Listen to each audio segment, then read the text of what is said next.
meeting to order, please.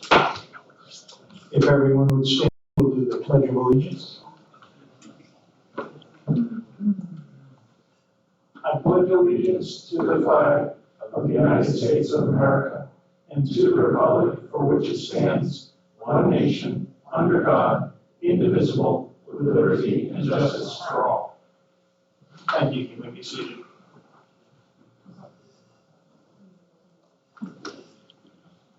And if the clerk will do a roll call, please.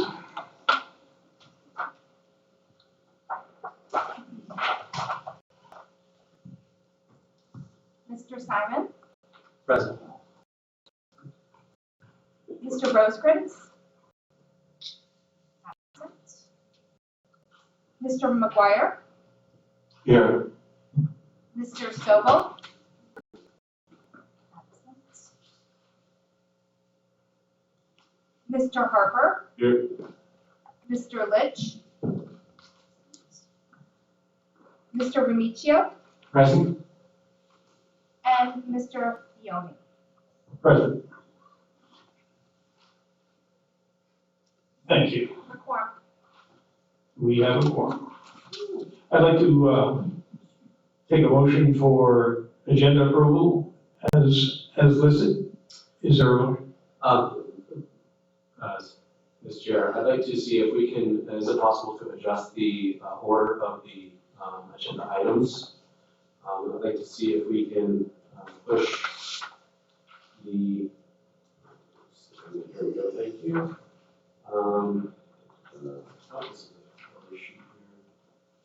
The item for the,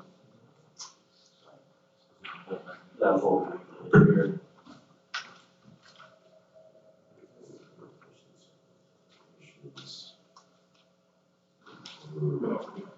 I apologize for the delay. The answer is yes, it's just a matter of what. We need the formality right here.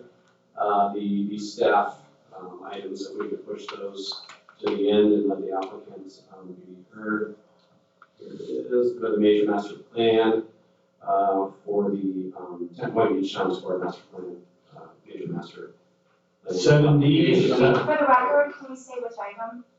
And that's what I'm just We're doing. looking for 7D here. is the major master plan modification. Is that the one you're talking about? I believe that's it. And you would like to, See if we can push that forward in the agenda, make that, present that first for the staff items of planning and development. If I may, I just wanted to make it clear that those items are required as part of the master plan amendment, which is why they are presented first. So if those are not approved, then we don't hear the applicant? You will hear them, but in order of approval, we would be approving the modifications. We have to approve the modifications in order to approve the master plan. At final approval, which is why we're ordered this way, we can take it out of order if the board chooses to, but there will be more information in those amendments that is pertinent to the town square. So the land development regulations and Are pertinent to the are town pertinent to that. Okay. so I understand we're keeping it the way it is. That is up to the board. Chris, is that okay? I guess then we have to. I have a limited, unfortunately, I have a medical regimen that I have to stick to, and I'm only available until about 8:45 this evening, so if it's not heard. We will try and be brief. Understand. So do I hear a motion to approve the agenda as posted? So, So we have a motion. Second. All those in favor say aye. Aye. Opposed, same sign. That carries. The agenda is approved. Excuse me, Chair. Yes. I heard the second was Remicchio. Who was the first? Thank you. Thank you. Item 4, approval of the minutes. Approve board minutes from the 11/29/22 Planning and Development Board meeting. Do I hear a motion to approve those as posted? move to approve minutes. We have a motion on the floor. Do we have a second? Second. We have a second. Thank you. Just for the record, Simon first and Mr. Harper second. Thank you. All those opposed, same sign. All those, excuse me. So we have a motion, a second, that has been seconded. All those in favor say aye. Aye. Those opposed, same sign. Carries unanimously. Communications and announcements, staff. Good That's you, evening. Amanda. Yes, sir. Good evening, board. Amanda Radigan, Planning and Zoning Director. First, welcome to our first 2023 meeting. It's good to see you all post-holidays. I do have two quick announcements. First, we have had a resignation on the board. Lyman Phillips has resigned, so there is a vacancy for an alternate position currently. Second, the item that was heard at the November 29th meeting, we'd like to give you all an update on where those are. That was heard by the City Commission, however, it was tabled. And that variance, it was a variance request for the Pierce project. It will be carrying forward with the rest of the applications for that project. So it will be heard in February and in March again. That's all I have.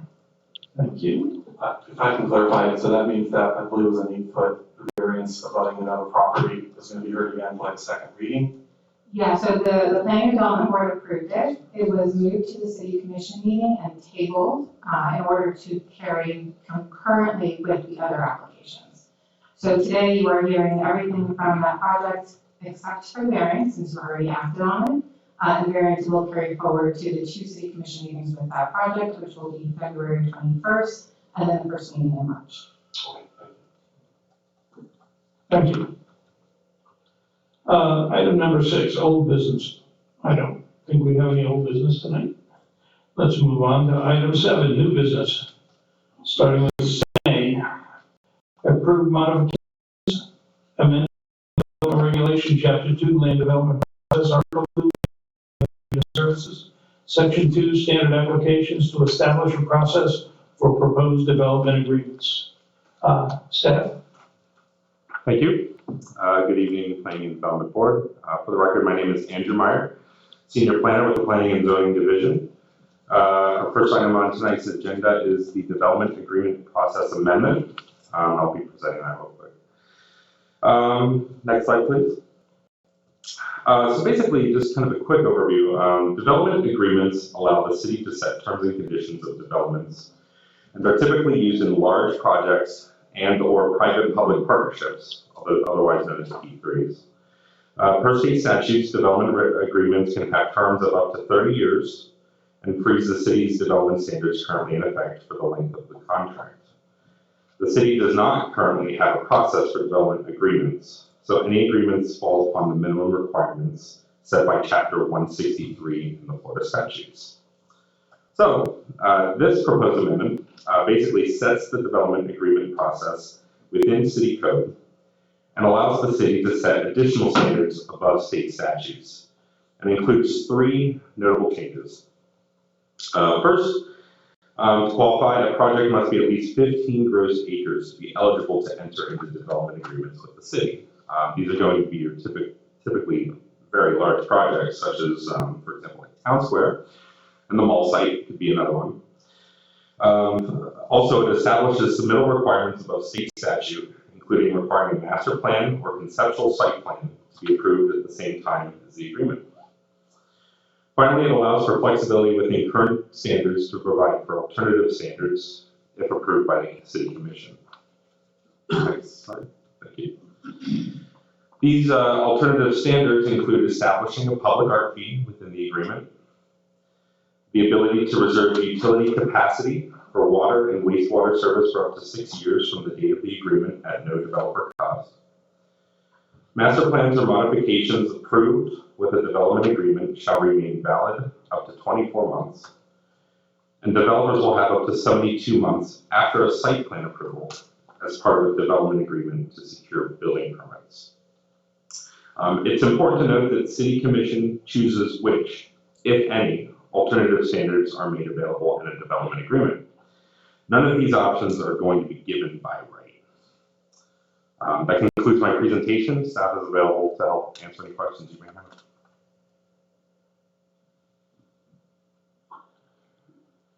Board? Any questions? None for me. One short one, Andrew. Yeah. On number 4, the 72-month timeline, is that standard? I mean, it seems a little long for them to commence construction 72 months after the agreements and site plans have been approved. Are we modeling that after another municipality's timeline on why 72 months? These are going to be typically larger projects that kind of have a longer time frame, hence the 72 months to kind of capture that. Amanda, do you have any insight into that? Yeah, so, yes, Amanda Bradigan, Planning Director. So there's a couple of reasons why we landed on 72 months. First, it's important to remember that development agreements aren't necessarily per site plan. So there may be multiple site plans within one development agreement. For example, what we'll hear next is a master plan consisting of 4 different site plans. So part of that is flexibility for phasing of the master plan that's going to be sequential. So phase 1, phase 2, phase 3, and not cause delays in the approval process. So we're trying to front end it and allow them to have that availability by right for a longer period of time. It's also important to note that since development agreements can have a life up to 30 years per state statute, we're trying to maximize their development entitlements as much as feasible for now. We want to make sure that we're minimizing risk on both sides, so both the city and the developer knows what they're contractually obligated to do. Okay. And what about time of completion for the project? Is it still in our code for what's currently in the code is But not still, changing? right, that there's no flexibility in that. Once a site plan is vested, they then have to adhere to building permit timelines. And then if they would have to meet certain inspections every 6 months to keep the project alive. Thank you. The generator question. So by the phasing of the site plan approvals, if you're phasing it, you approve phase 1. Are you saying that has 6 years to be able to go in for a permit, and then that's when you start to seek findings or delays in the project? Yes, so it depends on the language of the development agreements, otherwise it would rely on code. The code would say that once your development order is expired, in normal cases it's 18 months, in this case it could be up to 72 months, then there are time extensions available. They would have to come to the city commission and request those time extensions. Right, but if phase 1 is approved, they in essence, you go for building permits at that time, and then phase 2, phase 3, and so on, could take up to the 72-month period, or just now that they've gotten the approval for phase 1, can they go in for phase 2 8 years later, for example? Yes, I understand your question. Right, so every development order would have 72 months attached to it. Okay. Right. And this is strictly for the projects that are joint ventures with the city. This is strictly for projects that are going into development agreements, and it is still within the negotiation of the city commission. It is not by right. Thank you, Andrew. Thank you. Should we swear in anyone that will be? Sir, anyone who wishes to speak on any item tonight, would you please raise your right hand? Do you swear that the testimony you're about to give is the truth, the whole truth, and nothing but the truth? Yes. Thank you. So, we have approved modification amending land development regulation, chapter 2, land development process, article 2, planning and zoning division services, section 2, standard applications to establish a process for proposed developments. Do I hear a motion for that? If I may, open it to the public. Oh, I'm sorry. My apologies. And anyone from the public, if you'd like to please come up and step up to the microphone. Seeing none, is there any more discussion amongst planning? Hearing none, do I hear a motion? Move to approve item 7A as noted. We have a motion, do we have a second? And we have a second. Could I have a roll call, please? Mr. Herbert, Yes. Mr. Simon? Yes. Mr. McGuire? Yes. Mr. Remicchio? Yes. Mr. Guani? Yes. Five. That motion carries. 7B, approve modifications amending the land development regulations, chapter 3 zoning to modify requirements for commercial frontage within the Boynton Beach Boulevard overlay. Andrew? Thank you. Again, for the record, my name is Andrew Meyer, Senior Planner with the Planning and Zoning Division. Our next item is our commercial frontage amendment. If you'll recall back in 2020, late 2020, you had reviewed and recommended approval for a commercial frontage amendment to our code, kind of establishing those requirements. This is going to be an amendment to that. This is very limited in scope. This is only along Boynton Beach Boulevard between Seacrest and Federal Highway. Any of the other corridors I identified in that previous code amendment are not being touched as part of this. So this is very specific to that section. These adjustments are in response to key differentiators unique to that corridor, that overlay, the Boynton Beach Boulevard overlay. First, the historical development pattern in that section, east of Seacrest to Federal Highway, it's really kind of shifted towards Ocean Avenue. Really, the development has shifted more towards Ocean Avenue, and that's kind of been the historical pattern in that part of town. In downtown, is to focus those commercial uses and activity to there. As such, Boynton Beach Boulevard is more designed to move traffic between Federal and Seacrest and also points west. Really, the kind of heavy traffic that is along Boynton Beach Boulevard should stay along there. It shouldn't be routed through Ocean because you really want to focus your commercial and pedestrian-friendly activities and sense of place and that sense of downtown along Ocean. Finally, previously approved projects along Boynton Beach Boulevard are already oriented towards Ocean, and they orient more of their automobile type, not uses, but more their frontage, like their garage access and things of that nature along Boynton Beach Boulevard. So to require such an amount of frontage might not create a perceptible cohesion along that corridor. Next slide, please. So while the idea is to reduce the amount of frontage east of Seacrest, west of Federal, between those two, but not completely eliminate it. Right now, it's currently set at 70%, if you recall that conversation. What our amendment does is it reduces it from 70% requirement of active frontage down to, 70% of commercial frontage down to 40%, only along that corridor. The 70% commercial frontage requirement will remain along the remainder of the corridor from Seacrest to I-95. There's also an amendment to eliminate the commercial frontage requirement along Seacrest Boulevard.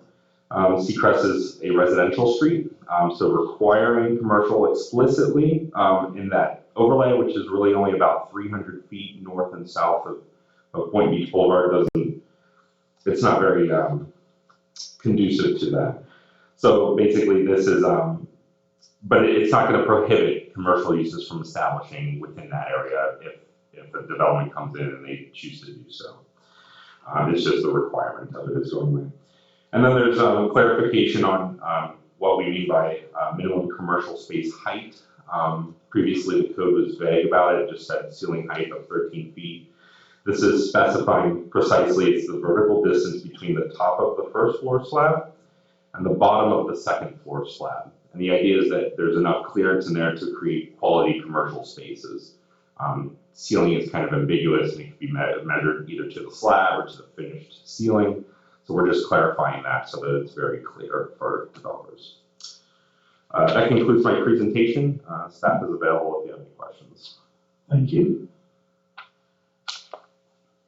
Board, do we have any questions? The 13 feet, is that currently what it is? And so that's not really increasing for the most part? Maybe it is technically, but it's pretty much the same. Correct. Right now, it's in the code today, it's 13 feet. We're just clarifying what Where that's the measured measurement is from. taken Yeah, from. beginning and endings of that measurement. It doesn't seem that high. A lot of retail spaces and commercial spaces occupy 15 or 14 feet. Is that not accurate? It is, this is a minimum requirement. We wanted to provide a little bit of flexibility. If we set it too high, it might limit it in a way that might not be feasible for that to occur. Anyone else? Anyone from the public? Oh, excuse me. Let's finish up with the board first. Okay, I thought we were. Sure, okay. So by flipping, I understand the reasoning behind it, flipping the commercial to towards or off Ocean and off of Pine Beach Boulevard. And your, let's say your resident traffic, and potentially commercial traffic entering and exiting onto Pine Beach Boulevard. With the speed of traffic along Pine Beach Boulevard and the short distance between your building setback and the edge of the road. How is the city going to enforce traffic safety, people that might be wanting to head west as they exit, and have to cross the traffic? We have sight triangles that we need to kind of keep in effect. Maybe that might be a distance of 25, 27 feet from your center lane back to the point. Does that give you enough distance, like 80 feet down the road or 120 feet, looking west, looking east? Does this now want to trigger the setback, the building setback, further off of Pine Beach Boulevard? So this isn't a change to the setbacks. This is only to the commercial frontage requirement. I'm not a traffic engineer, so I can't state whether or not our site visibility triangles are adequate, but these requirements do not relieve a developer from meeting site visibility requirements. So there will still be site visibility triangles and safety, and all that is reviewed by the engineering. Right, but I mean, I think it kind of should go hand in hand, because if it was, we wanted heavy commercial, presence on Pine Beach Boulevard, we had the active space, and we went through a lot of different iterations of, sidewalk area, active space, passive areas, and then the building itself, and overhead lines and different configurations. I think that if we're now eliminating that as part of the frontage on Pine Beach Boulevard, that all of that should be taken into account. They should go hand in hand. Well, if I can clarify. If I could clarify also, so the active area requirement and the condition use requirements are being proposed to stay the same, and those requirements can be satisfied in different ways depending on what you are constructing. So there is an active area that would be required if you are proposing commercial. And the requirements in this amendment isn't going away, it's being reduced from 70 to 40. So I still think it would be important to maintain an active area to use in conjunction with those commercial spaces. But in that area where you are not abutting a commercial use, that space can be satisfied with enhanced landscaping, with extended pedestrian ways. There are different mechanisms to use that space depending on what you're abutting, but the space doesn't necessarily need to change. Right, but now if you have ingress and egress for vehicular traffic, for let's say now that the residents are entering their building or parking garage from Pine Beach Boulevard, and now you have the potential of, let's just say a restaurant that has outdoor seating. Is there going to be a minimum distance requirement between those two components? And if we're increasing landscaping in those areas, then that reduces visibility in the safer sector. So two points. Our code says explicitly that if you have a side street, you shall not enter from Boynton Beach Boulevard for those reasons explicitly. So I think just about every single project that we have been approving on Boynton Beach Boulevard, access to those garages are from First, which would be the block behind it, not from Boynton Beach Boulevard, to reduce conflicts between pedestrians and vehicles. Second, the engineering department does have a full set of engineering standards that talks about site visibility requirements in different scenarios. So not necessarily,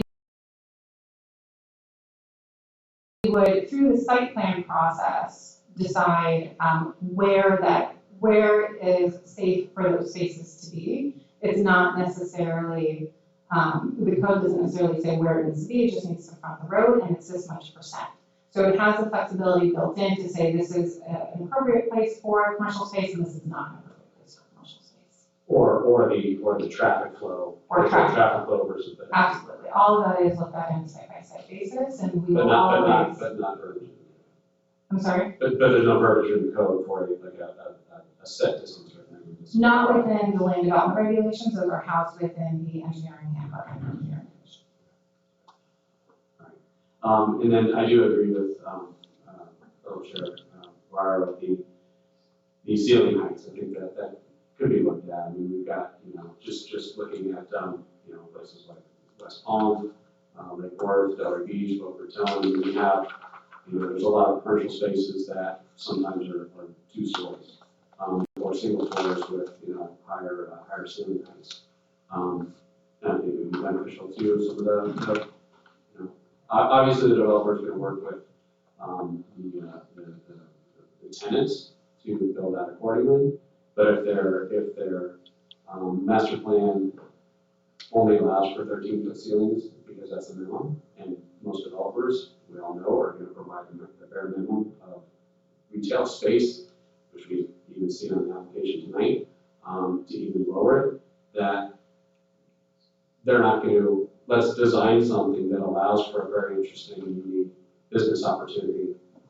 Let's just give them the minimum, and then that unique business that might be kind of nice in this area might say, well, we're going to go look for another more suitable place. So I think that's something that can certainly be increased and would be a benefit to the city in the long run. Thank you, that's it. Thank you. That's nothing we have to discuss right now. That is something that staff will work on. That is no factor on this. Right. Okay. Mr. Chair? Yeah. A couple quick things. I remember very succinctly Amanda's presentation on us increasing the commercial engagement of those, especially on our main corridors. So something has changed, and the only thing that I'm seeing that possibly would have changed, because we all talked in detail about how we wanted our commercial to be treated, especially on major thoroughfares. So we're keeping it at 70% west of Seacrest and why the reduction east. And so when I look at that, I see the Time Equities project that's coming, and I'm wondering if is this something specific to accommodate the hotel fronting Boynton Beach Boulevard, and then why the change of philosophy of what we want as a community from having the more engagement with regards to commercial and more commercial, and then all of a sudden now, and I love the project, the Time Equities project. I'm just trying to follow staffs because we just changed the code to accommodate your recommendation, and now we're slipping back. And then the second part is on when you're addressing this, Amanda, on Seacrest, you made the comment that you didn't think that commercial should be on Seacrest. Yet if commercial were to go on Seacrest, would they then have to comply with our FAR and the square footage engagement for commercial on Seacrest? Or, because what happens if Time Equities doesn't go through? God forbid. Are we then you're gonna come back to the board because a new project came in front of us and go back to the engagement with the larger square footage? And is this considered spot zoning since we're doing it specific, even though it's not zoning? Are we doing this specifically for this project? That would help me to understand. Thank you for those comments. So when we did the original amendment, not too long ago, We did do it through a series of overlays, which are locationally driven. While we stand behind those recommendations then, I think that they're hindsight's 20/20. And I think what ended up happening is a lot of projects within this area, within the downtown, do stretch from Boynton to Ocean. And when projects do that, they are under two different overlays, the Boynton Beach overlay and the Ocean overlay. So we were essentially having that requirement in multiple locations, which could cause for some infeasibility within these areas. And historically, I would say that the city, for as far back as I can remember, had the goal of creating Ocean Avenue as our pedestrian commercial roadway. And Boynton, as much as we'd like it to be very vibrant and pedestrian, has some real physical attributes to it that make it difficult. Its width, its scale, its speed, the amount of cars make it less conducive for commercial frontage. Ocean has a much more pedestrian-friendly scale where people can be out there and outdoor dine and shop and walk along the street without having cars zipping by them at 50, 60 miles an hour. So I don't necessarily think it was a change in philosophy. I think we are being true to what the overall goal is for Ocean and the constraints of Boynton.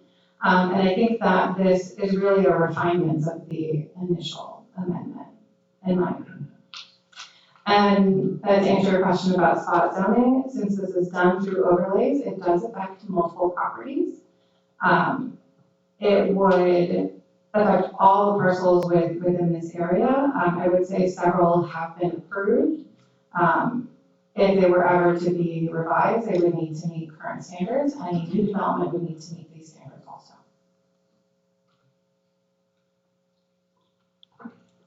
Any other questions from the board? Hearing none. Do we have any public discussion? Is there anyone that would like to come up and speak to that? Please state, when you get up, state your name and address, please. And we ask to try to keep it within 3 minutes because I don't know how to work the timer. It's working. Is this a good volume here? Yeah. Good morning, my name is Mark Meyer. I reside at 633 Ocean Inlet Drive in Boynton Beach, Florida. Been a resident here for a little under a decade now. I'm coming to you as the Inc. president. For those of you that don't know, Inc. has been a nonprofit. It's been around just under 30 years. We've been in a review of the text amendments and proposed language, and quite frankly, we believe that the percentages need to go in the opposite direction. We think that it needs to go to 100%. We think it's inconsistent with the existing land use. And not only that, but it's inconsistent with what the public wants. The public did a survey, if you guys recall, maybe 6 months ago with the CRA. The results of that study were people want retail restaurants. So reduction in that is inappropriate. If speed is a concern, the speed limit on Boynton Beach Boulevard is 35 miles an hour, so I would recommend that the police do more traffic speeding tickets and that sort of thing. There's also traffic calming devices that can be used. I think this particular item should go back to the drawing board and really, do pound the pavement. Because I don't believe that it's consistent with how the existing, if you look up there on the screen, everything that is to the west of Seacrest is residential between 95 and Seacrest. Where are the people walking to? They're going to walk to the main core, which is Ocean, and the streets around it.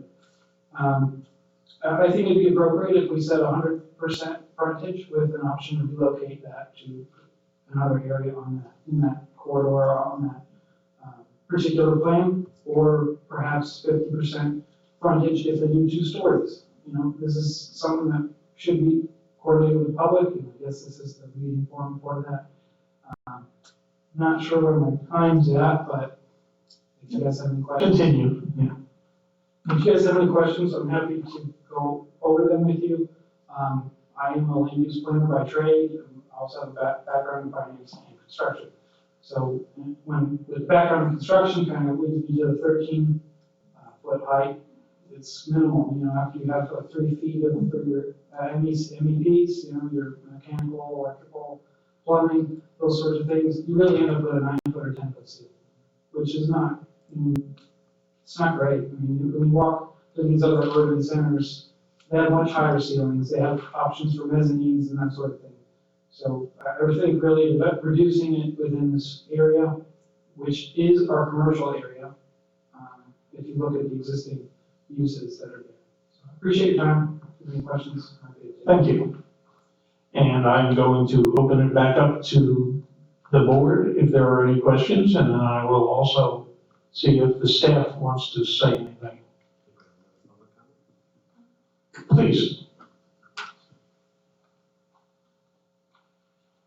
Good afternoon, Angela Cruz, Vice Mayor of Boynton Beach. I can't really talk about my opinion on this because there is a colleague of mine on the dais. The only thing I can say to all of you is to look at the history and the facts, and the fact that the commission unanimously approved this 70% requirement all through Boynton Beach Boulevard, and it was a 5-0 vote in October 18th of 2022, as well as November 14th, 2022. It's been 3 months. Thank you. Thank you. Seeing no other, excuse me.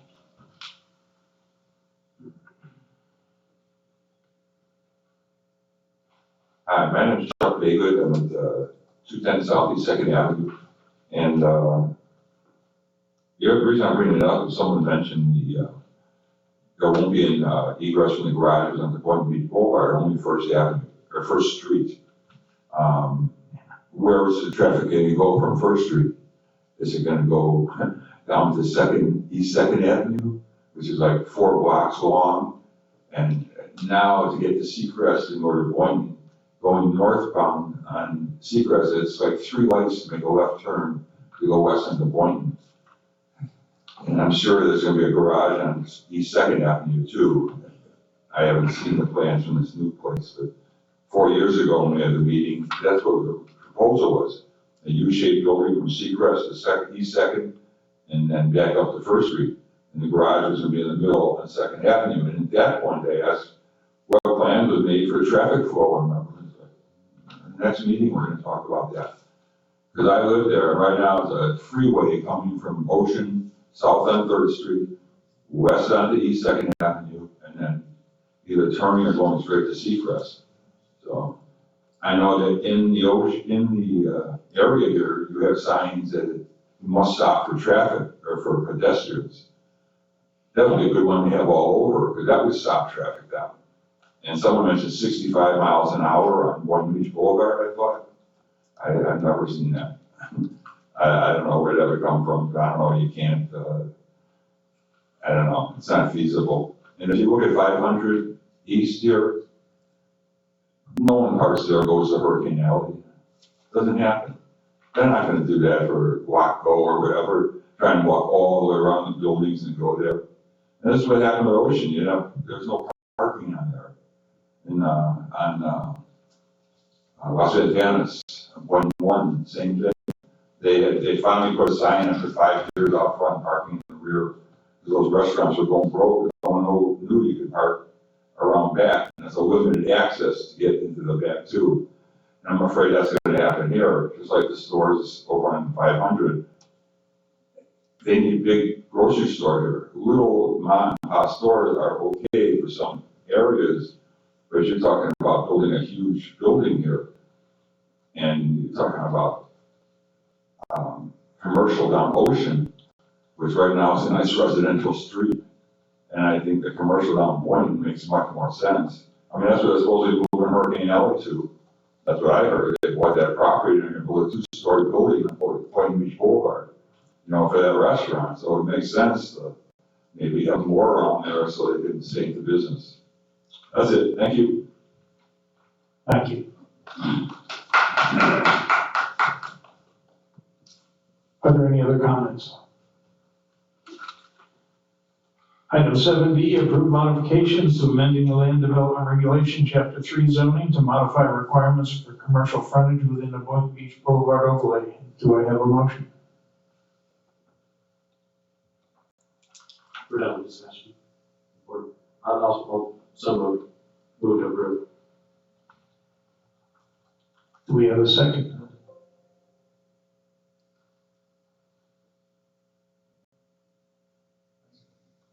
Discussion? Now we'll have discussion. Well, no, we don't have a second. Wait a second. We don't have discussion yet. This item does not pass. Well, I would ask respectfully that you either move to approve it or move to deny, given that it's an advisory board, so just see what the considerations are. Move to approve. All those in favor of moving to approve, say aye.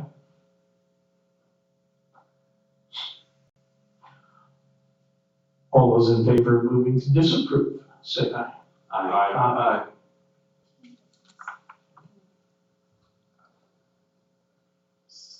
Seven C, by the existing methodology for the payment in lieu of workforce housing use program to include an FAR bonus, receiving areas for height, FAR, and density bonuses by amending land development regulations in lieu of off-site options related to the workforce housing program. Good evening, board. This is Luis Wilcoxon, Senior Planner of the city. It's a pleasure to be here. And today I'll be going over the proposed workforce housing payment in lieu amendment. And basically, staff is proposing minor changes to the existing workforce housing program, which are mainly intended to make the existing pay in lieu a more attractive and feasible option for developers in the first step to a more comprehensive code amendment which we have planned for the near future. And mainly we've been a little unsuccessful with the program. We want to make sure that we do something right now, whatever we can, to hopefully make a more popular option. So I'd like to give you an overview of the existing program. The program, which is participation, I'd like to clarify, is completely voluntary. It's intended to encourage the construction and availability of the much needed workforce housing for low to moderate income people by helping offset the rising costs of land and construction with the provision of a density and or height bonus. As an alternative to the building the workforce housing units, the program allows developers to make pretty much a monetary contribution to the city's housing trust fund with a pay-in-lieu option, which is based on a percentage of the total number of units proposed. Unfortunately, as I mentioned earlier, the program has not been as successful as intended. It is largely underutilized, and staff believes that it's possibly because the existing payment methodology that requires developers to pay for a lot more units than what will be provided through the program. So the proposed amendments. Applicant is proposing to change how the pay-in-lieu fees are calculated. Instead of basing the fees on a percentage of the total number of dwelling units constructed, the developer will be responsible for paying the applicable pay-in-lieu fees based on the number of bonus dwelling requested. So just to put that into perspective, the way the fees are designed right now is depending on the project type and location, right? And the future land use of the project, there's a certain percentage. It ranges from 15, 20, or 25% of the total number of dwelling units that the developer will have to pay for. And that's the total number of dwelling units. And there's a fee, which is based on if it's for sale unit, which is about $82,000 approximately, or for rent, which is about $36,000. Which can, result in a very large amount. The way, what we're proposing again is basically having developers pay for the units that they're requesting only. In addition, staff is including a 1/2 floor area ratio bonus to ensure that the units can actually be built. And finally, the staff has added provision in order to prevent the combination of the pay-in-lieu option with other provisions to increase density. Again, this is supposed to be a quick and hopefully an effective method to promote the utilization of the program and the first step to a more comprehensive code amendment, which staff will work in as soon as possible. Thank you very much for your time, and staff is now available for any questions that you may have, and we would love to hear your input. Board?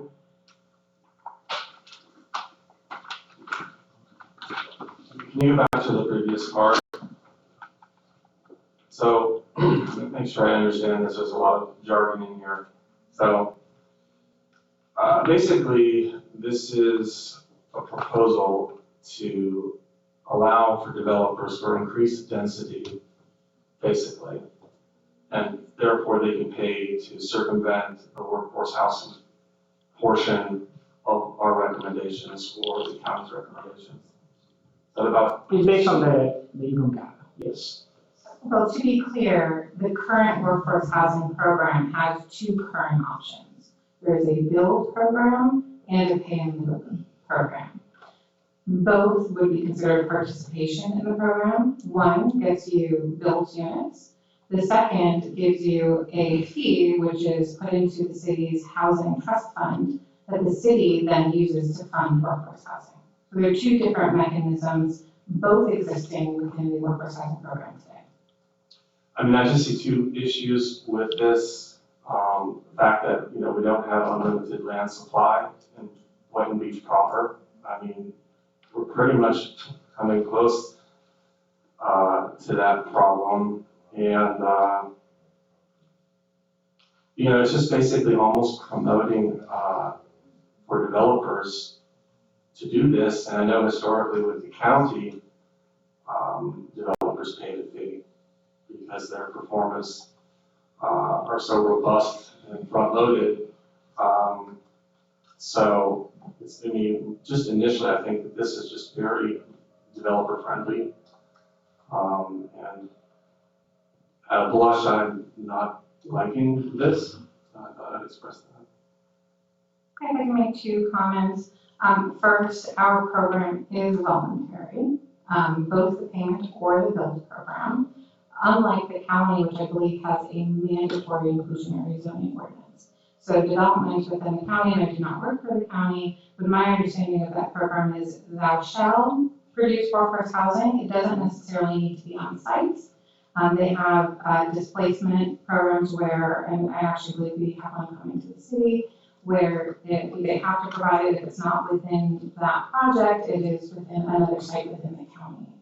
So it's a very different program, most of which is that one is mandatory and one is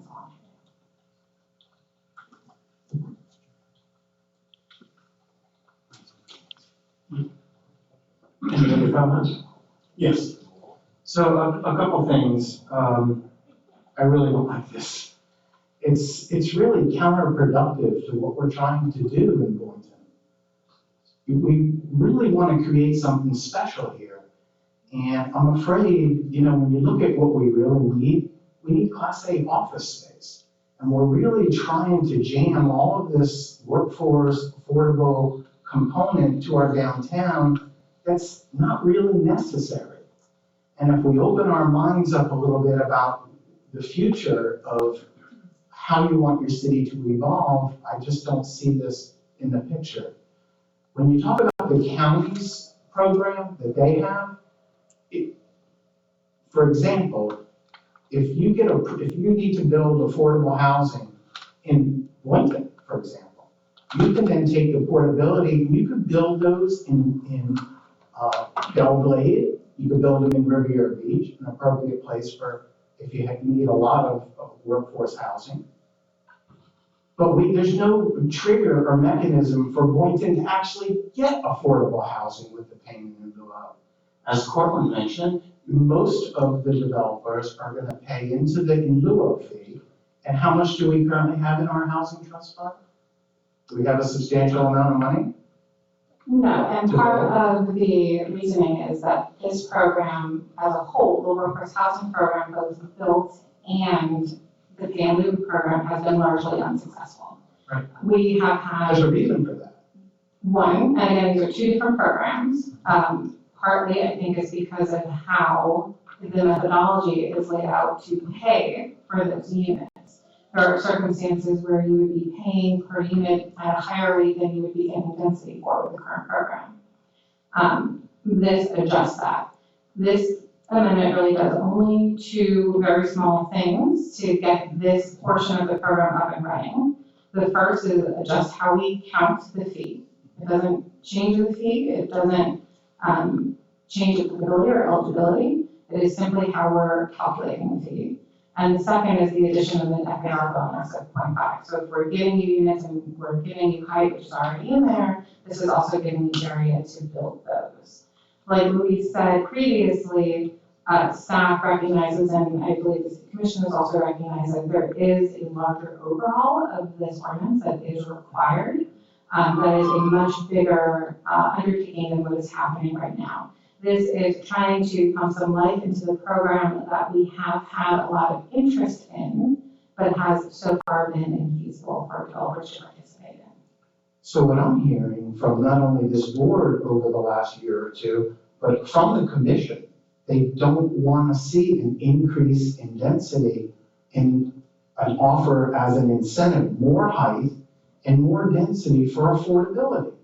For design, I heard from this group that if there was a hotel, something spectacular that would come downtown, that would really excite us, that we would then be flexible with some of that. But I think, again, this is really tied to this upcoming project, this affordability, because the other projects already have vested rights, others that are here tonight, like the Peters, for example, this doesn't apply to them, correct? They're already in a program and already working, correct?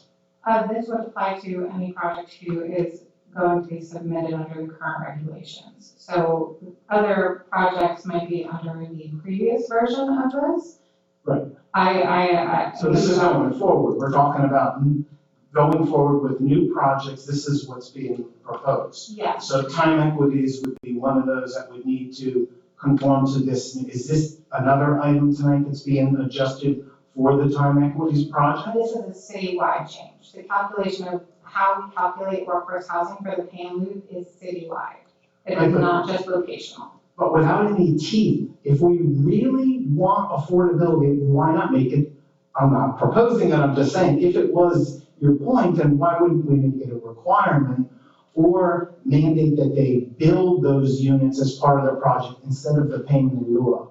If you take away the payment in lieu of, which is, a joke really, because we don't get the affordable units.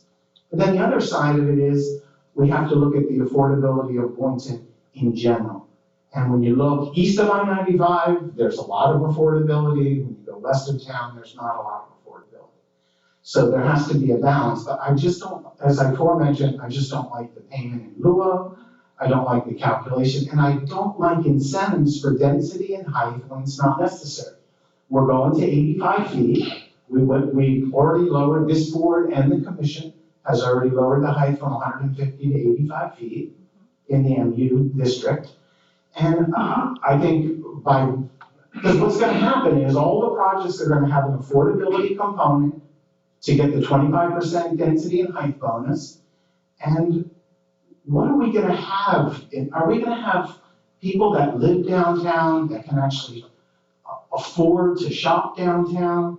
And I don't know if we're doing the right thing. I think I like market rate apartments, and I'm not speaking to the projects that are already approved. I understand they're already in the queue for affordability, the Peters, et cetera. I'm referring to new projects going forward. I think this commission and future commissions want to see something exciting. They want to see a boutique hotel. They want to see shops. They want to see restaurants. They want to see active green space. They want to see great street furniture and street lighting. They want it to be a special place.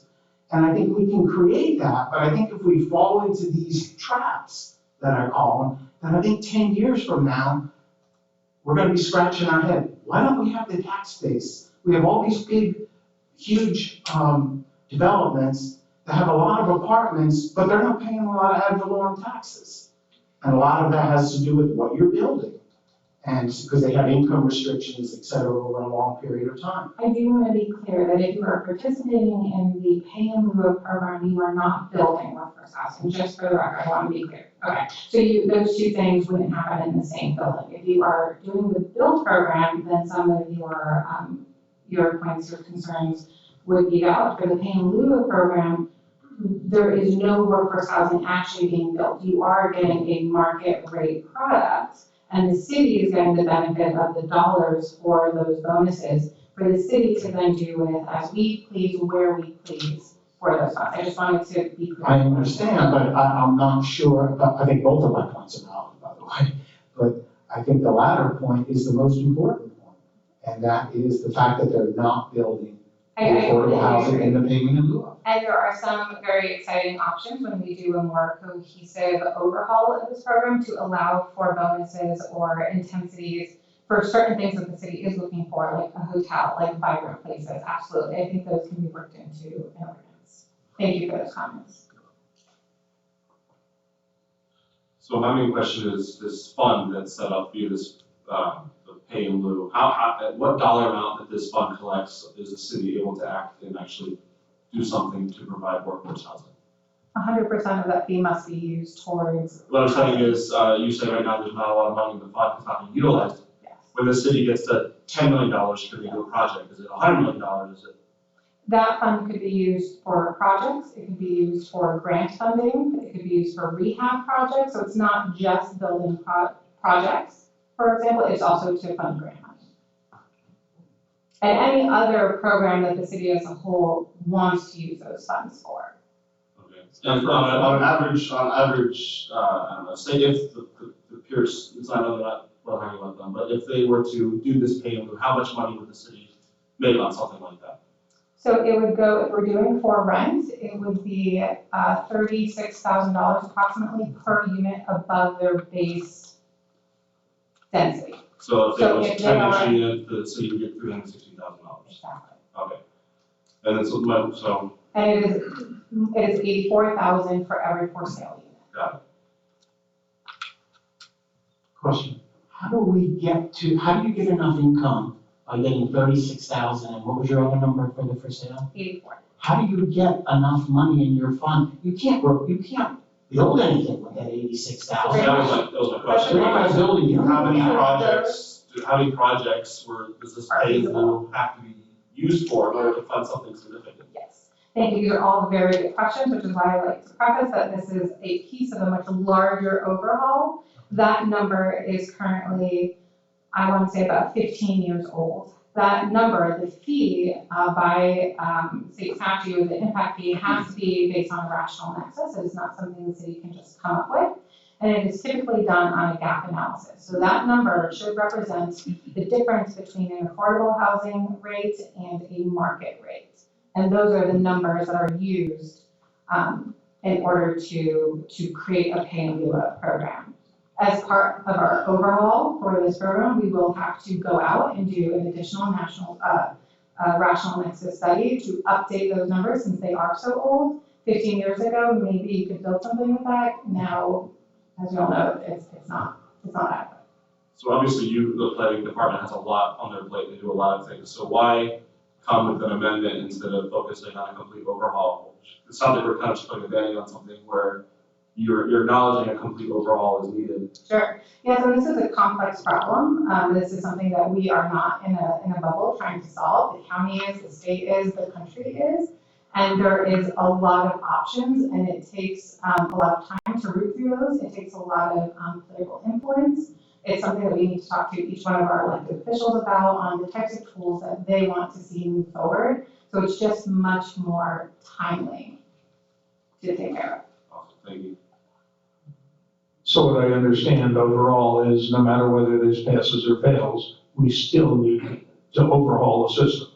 Yes, the idea is that some of these amendments would carry forward, but I can in no way say that is absolutely going to happen. We are looking to do a complete overhaul, and it will be up to the city commission to see what tools they see as necessary moving forward. Super, thank you. Here we go, item 7C. Just, Oh, I'm sorry. So I just wanted just a couple things to touch on, agree with some of the other board members. I do think that this is, let's address a couple of lines within the ordinance and not really address the larger problem. And I think this should just go back to the drawing board and come back with a complete overhaul, rather than just trying to kind of piecemeal some pieces in, because like you said earlier, hindsight is 20/20 on the other line items. So why do we really want to change something now that 1 month, 2 months, 3 months from now, when you develop the complete overhaul to the ordinance, you realize that, well, we're heading in a different direction. So I think this should just kind of go back and like I said, overhaul the whole system. With all of the political influence and the time components, there is a great possibility that this might be something that, you know, the state is, or the counties have voted for more workforce housing, and just like smaller classrooms, and you know, however many years ago, and then they never get implemented because it takes 2 years, 4 years to get something to a point that it comes to commission to the state legislator, and now we've got new elected officials in, and this process starts all over. So I realize that there's a lot of time involved, and you want to try and get some things addressed. You want to try and get some money into the kitty to be able to do this, and you're trying to think of ways to do that. I understand where you're coming from. I don't necessarily think it's the proper direction that you know, to address it. I've never been a fan of the pay in lieu or the workforce housing, because, I mean, what developer wouldn't say, well, gee, if I pay a little bit of extra money into a fee, I can get 25% more density and increase the height of my project.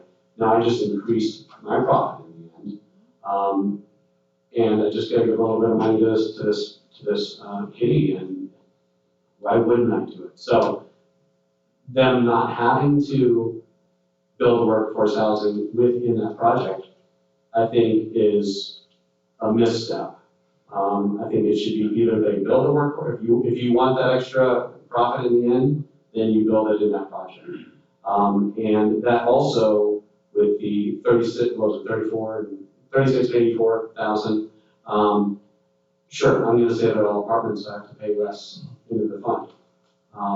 I may change that down the road, but if the city doesn't come back to me, you know, when I make that change and ask for more money, now that they are condos versus apartments, then I'm gonna call everything an apartment and pay as little as possible. And then just the question about I'm trying to figure out an example, you know, the top example is an acre that's for 80 dwellings. Now you're reducing it to that they only have to pay for 10 when they would have had to pay for 20. I'm trying to understand that ratio. Or is that what you're suggesting? No, How does that so work? what that says is if you were allowed to do 80 units an acre, the bonus would be 25%, which would allow you up to 20 units more, but you are only paying for what you're actually using, which is the 10 units. So if they're only proposing 10 units. You only pay for the 10. Okay. That is the change in methodology. Instead of looking at it as a whole, you are paying for what you're using. Okay, so I guess that's the only piece that probably makes any sense out of it. But Well, I think that really this is the only change. I think that the whole thing is going to go back into a complete overhaul. And to your point, Board Member Simon, yes, part of this, I understand, is a band-aid to a much larger problem. And I think that this is an effort, as we know, we are in a very high development cycle. And this is an effort to collect what we can while the program is not working now at all. So this is an effort to fix little things to make it feasible so it is used in the meantime while staff is working on an overhaul for this ordinance. So this does pertain to current projects? There would be projects that would be going on this ordinance, yes. Can you tell us which ones? The next project that you are going to hear is going to So be asking new you projects. Nothing right. Yes. Okay. Yes, and any amendments to any projects would be under this, and any new projects moving forward would be under this. Sure. I have a question before we vote on this. Do we have the authority, maybe this is a question for council, like, maybe rather than follow what the county does, perhaps as a city, or largest, I believe, in the county, we could lead and sunset this altogether. Workforce housing on a certain level of density is mandatory, period. I'm sorry, what was the exact question? Is it you have the authority So to? to sunset, what I'm concerned about, what's in existing right now, and they, developers can grab a hold of this and take it while it's here. Do we have the authority as a board to sunset this altogether and not have this component as part of our development? The city commission would have to ask for those changes to sunset an existing program or create an additional ordinance to replace this program. And so I would just like to state on record, I think that might be something we might consider and take a leading position within the county.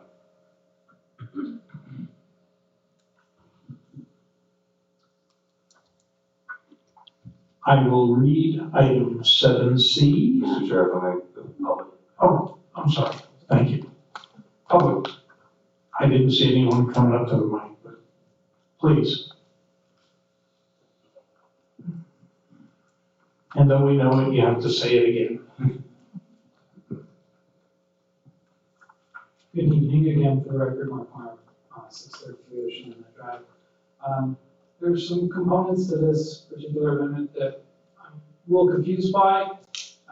Maybe we can get some clarity on.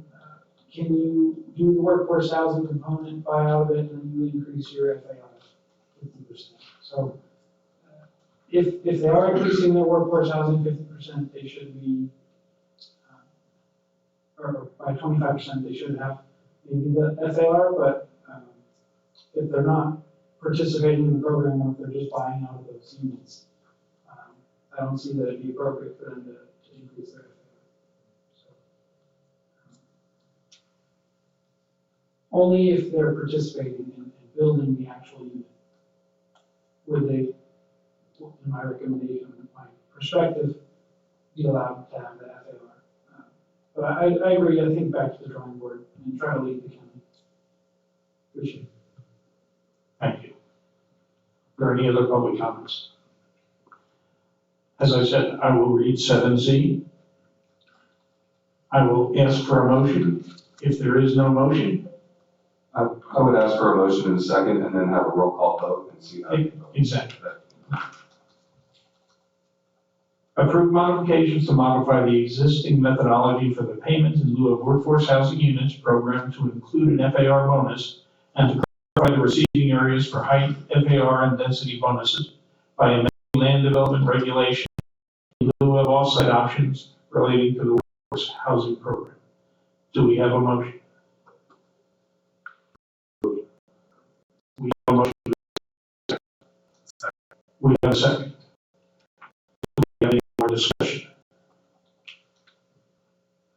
Then I will call for a roll call vote, please. Mr. Harper? No. Mr. McGuire? No. Mr. Remicchio? No.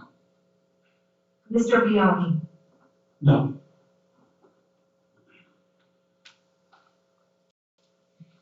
Motion to Any the motion?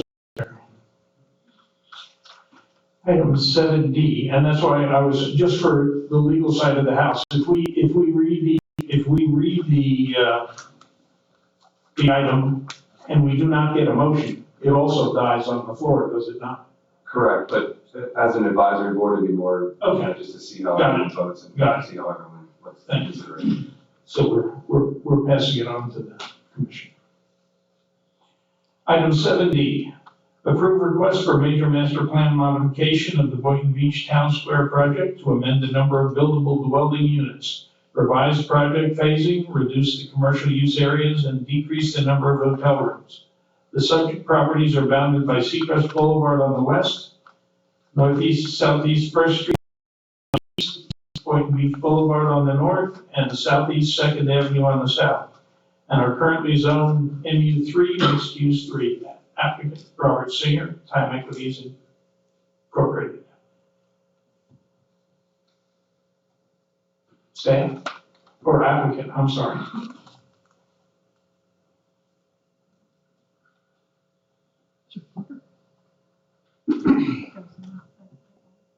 What's that? You're gonna do it? Okay.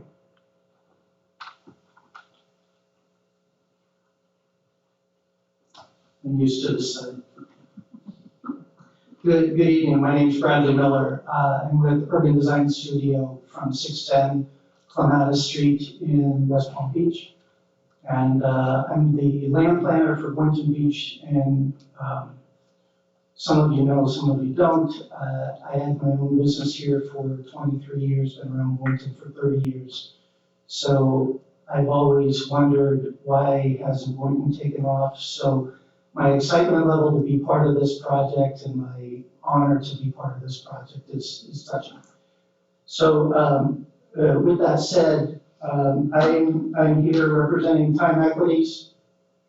And if you can go to the first slide, please. I don't think there's probably anybody in the room that needs to get the description of where the site is. And with it being at Boynton and Seacrest and all the way down, and in fact, we're within the property as we speak here. The beautiful government component of the project that was a public-private partnership that happened in 2017, 2018, took years to get there. And then unfortunately, as time went on, the private part of the equation fell out.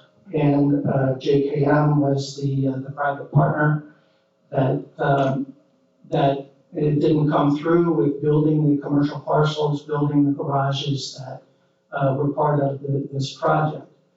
Time Equities has entered into a contract with them. I want to emphasize that this isn't, we didn't start this 2 weeks ago. This has been going on 8-9 months to get to this point. It's been a ton of time, energy.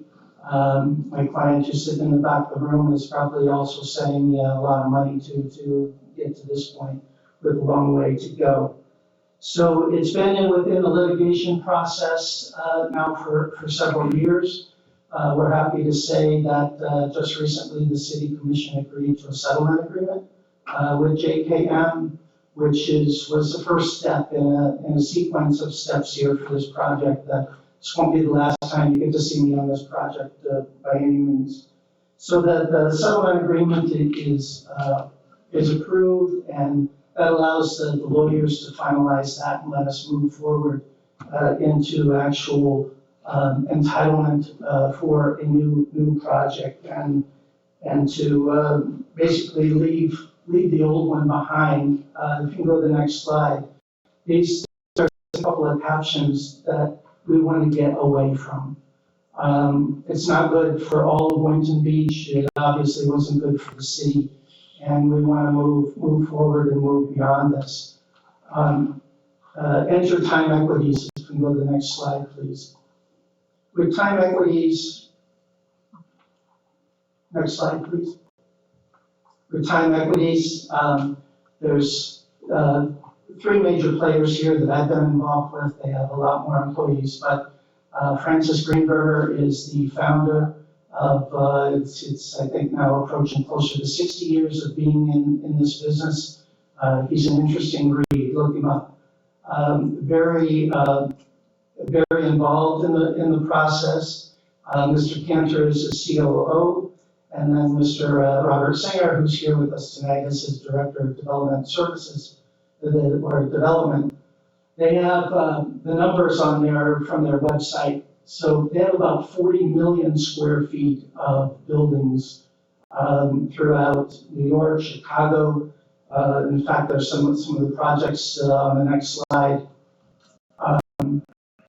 that are around the country. They're in 8, maybe 10 different countries now. They're the real deal. I made this comment when I presented to the city commission with the settlement agreement that I don't know in my 30-plus years of doing this, I've worked with somebody that's this involved with this amount of wherewithal behind the project, which is something like, which is what we need here to make this through. One of the projects I want to point out here specifically is the one in the bottom right, which is Casa Mara.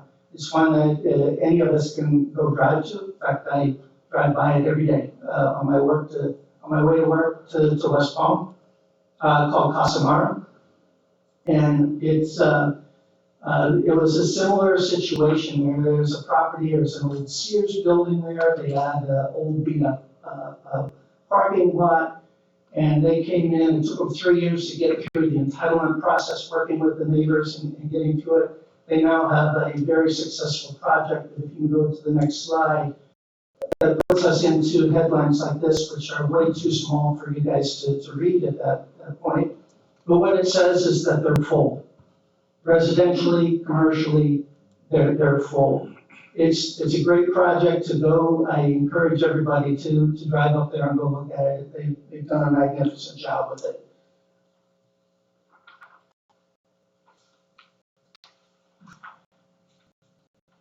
There's some of the photographs of what it is. Actually, the top one is a rendering, which I found this interesting to see how the top one was a rendering that they were using as they went through the process and how it turned into that actual development. And you can see it's almost identical to what they first saw in their architecture and their renderings to create that space. Similar type of project where it's a residential mixed use, they've got ground level commercial space, and very well done.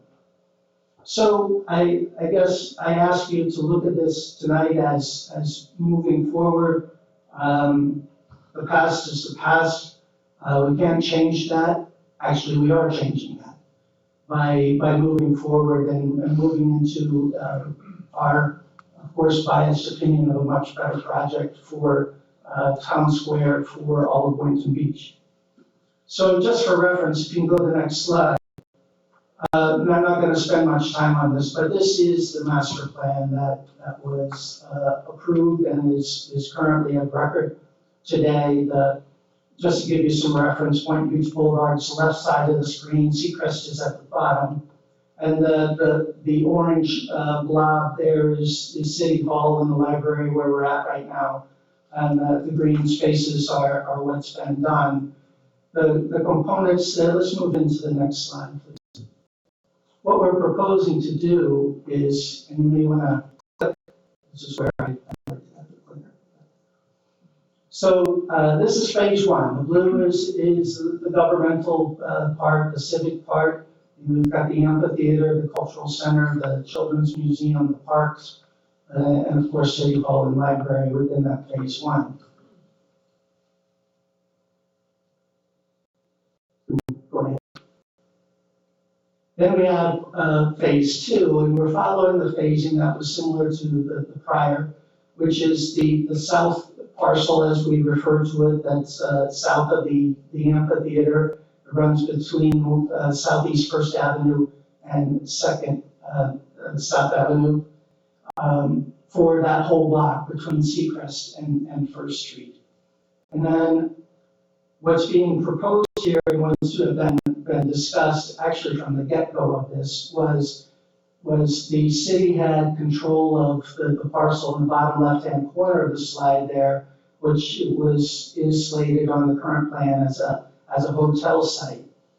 The proposal that we came in with was, let's move that down to Ocean Avenue.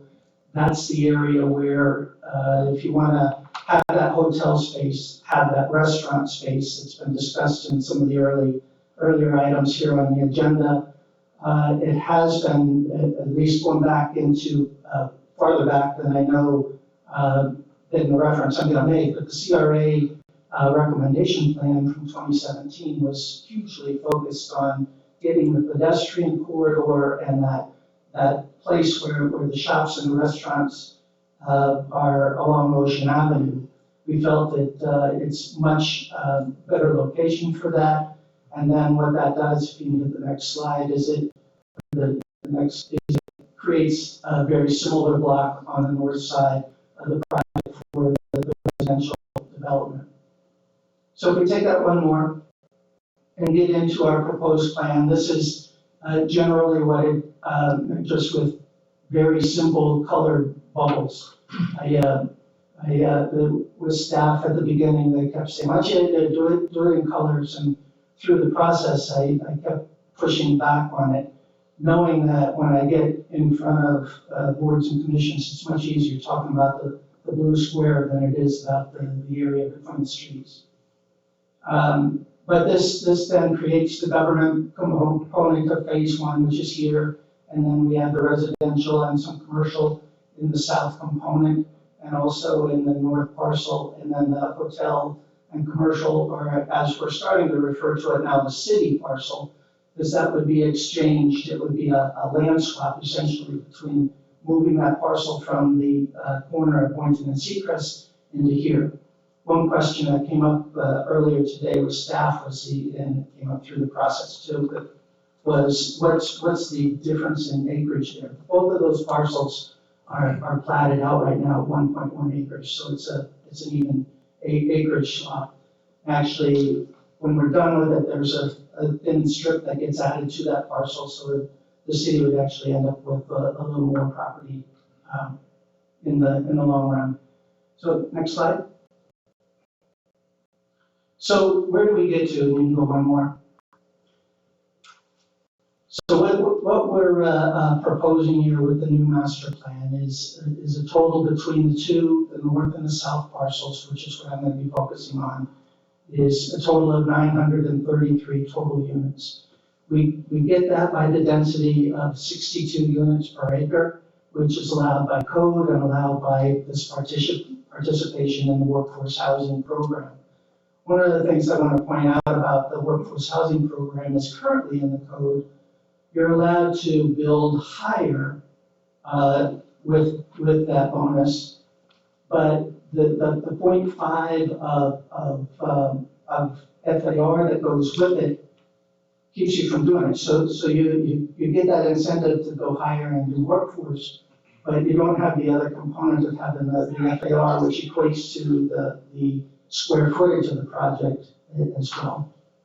So that's really where that generated from, and I do think, I know you've already addressed it here tonight, but I think that's really where staff was coming from, is to balance that provision in the code that's allowed in one place, but you really can't get there to use it.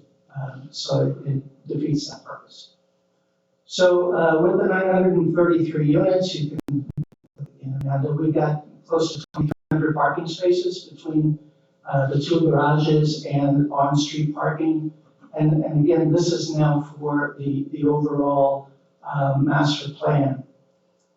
There's going to be about 500 spaces. We're still refining garages, et cetera, but there's a little over 500 spaces that are these government civic uses and available for the city and the public. And then throughout the project, there's about 15,000 square feet of commercial space. Some of that gets reallocated back to this new hotel site. And I think that's something where the commercial space could be recovered as part of that project. To address the commercial space, the right side of the screen here is the proposed plan, and the red components of it are the designated commercial space. We have about 11,000 square feet of that in the two projects. It doesn't look like it at this, but it's actually, it provides that space. There's a couple components with the commercial space up on Boynton Beach Boulevard that's problematic for those to be successful. And one is the speed of the traffic that was discussed. And I do think 65 miles an hour was an exaggeration, but there's plenty that are probably in the 40s to be able to see that space and pull off. The other part is the parking that's related to that space.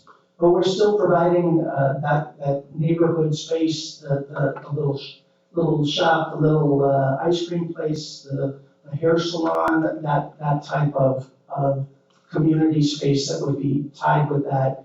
And there is a connection in the top part, in the northern parcel, you can see there's a white square in between. That's an open plaza area that would be available for some kind of joint use and sharing that space for seating, however that gets planned out by the tenants. Commercial space on the southern parcel is again, it's about 5,700 square feet. And there's two things there. We have the one space that's at the corner of Seacrest and Southeast First Avenue, which is directly across the door that we all came in from tonight, which is really space that I would see a lot of the employees being able to take advantage of. The gray space in the middle is a parking garage, which I'll touch on here in a moment. And then on the other side of the parking garage is another commercial space, which was a suggestion, good suggestion by staff to have that space so it has that immediate access from the amphitheater right across the street there. The gray blocks are the parking garages, and I'll emphasize there our access. It came up in the prior agenda items, not access from Boynton Beach Boulevard. The prior plan, not that I want to compare, had that access up to Boynton Beach Boulevard, which we felt was not the right thing to do. So we've turned that around, and the access to the garage for the north parcel is coming off of Northeast First Avenue. It would be on the back side of the cultural center where those the light pink arrows are. Likewise, on the south parcel, we've focused that traffic away from the residents to the south, and they come out onto Southeast First Avenue. So it has been looked at as far as the circulation goes. There's going to be some controls relative to the intersection at Seacrest and Northeast First Avenue to limit some of the turning movements there that'll we've all experienced back up there. So we recognize that and didn't want to add to it. The green boxes within the purple are, there's in each building, there's two different active community park settings, if you will. The pool, the larger rectangles are the more active space for the recreational, the pool, the grills, the seating areas, fire pits, that type of activity. And then the smaller green rectangles on the west side of the garages are more of a quieter, passive, Zen gardenish type of concept for the plan. This is a good point to talk to you about the master plan versus the site plans. What you're seeing tonight is the master plan. We have to get through this step to get into the site plans, which is going to be detailed architecture and detailed layouts and detailed parking, which that night I'll need a couple of bottles of water to get through that to get to it. But this is step two, the first, the settlement agreement, and now we need to get into this master plan. So I'm moving forward here a minute. This is really just showing the master plan as a whole. They always like to, the plan of record doesn't have the color on it, but it gives you the recognition of the plan that is part of the record. Let me go one more. I couldn't let you go away without getting a taste of what it might look like. This is, there are a couple of renderings here that we do want to show you that were, I was warned to let you know that this is illustrative. It's, staff hasn't reviewed it. We're still working on that, and it will be much more detailed as part of the site plan process. But at the same time, everybody wants to see what it's going to be. And we Again, the road that leads off to the left is Boynton Beach Boulevard. The one that leads off to the right is Seacrest. So that's the commercial there. It's 8 stories of height. And this will be a surprise to you, but we think it's beautiful.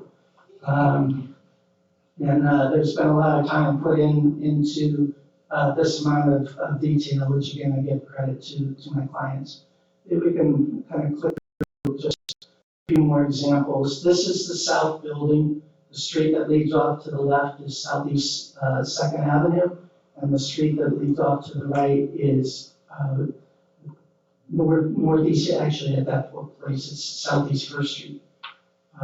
It's taken me 8 months to figure out which ones are the avenues and which ones are the streets, getting through those. But there's some great features in that. We'll get into more detail of that moving forward. These are just some of the architectural features of the south building. And then we pull back. That's the bird's eye view of the south building. And then this is looking at looking southeast. You can see City Hall. That one's actually superimposed into an aerial, so it gives you a good perception of why I'm excited. So we have gone through, I can't say enough about city staff working with us on this. You have no idea how many balls that Robert Singer, my client, can juggle at one time.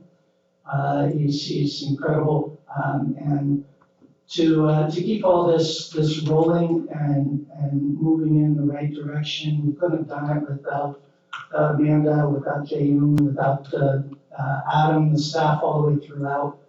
They've been incredible. They are recommending approval here. The recommendation is there indicating that it does comply with the code, and we're moving forward. We do have our engineers, both our civil engineer and our traffic engineer here tonight, if there's questions related to those topics. I would like to reserve some time if there's public comment that I want to respond to at the end, and thank you for your time. Thank you, Brett. Board, I'll also note that staff does have the city engineer and the deputy utilities director here also if there are specific questions. Okay, does staff have any additional comments? No, we are available to answer questions. Thank you. Where should we start? Public? Should go with the public. Okay. Public comments. Please, those, feel free.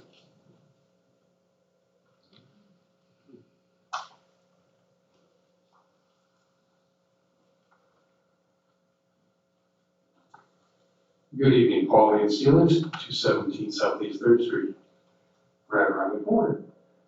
Question, a couple of things that's maybe already covered in City Hall. Where do we stand with the bond issue and all of the financial part of this? Do you guys have any input? Or is it We have no input to there you go. I'll go to another meeting. The only question I have is that it looks like all those houses, across the street on Second Avenue are not going to see the sun for most of the day. Just a minor point. Thank you, Paul.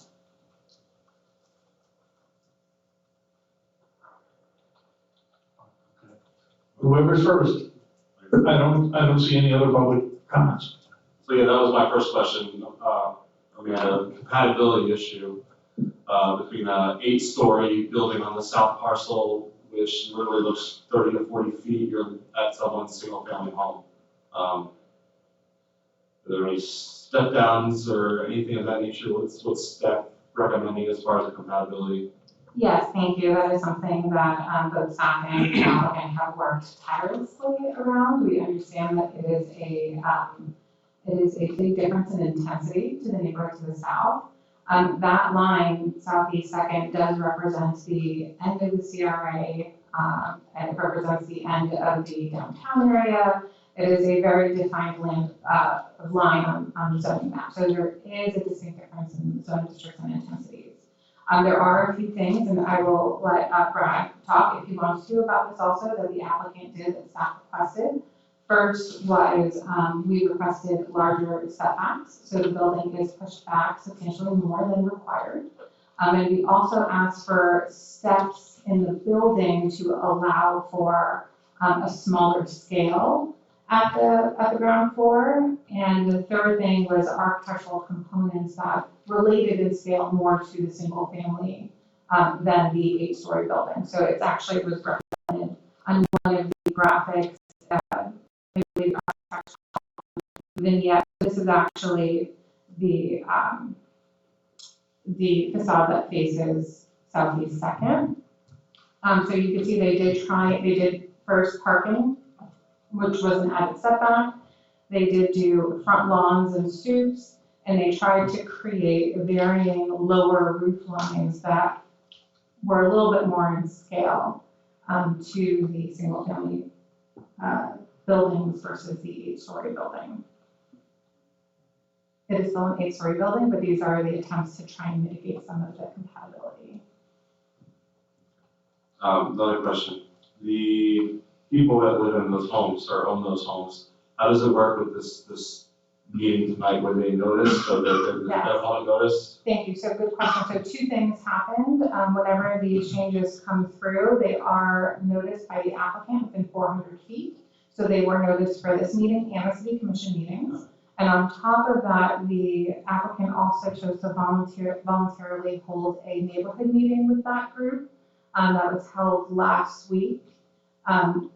Every house got a letter of that meeting. Two people did show up to that meeting, and the applicant did meet with them. So it sounds like it's not as big of a concern as I think it is. Okay. Possibly. Can you pull up the whole site map so I can just?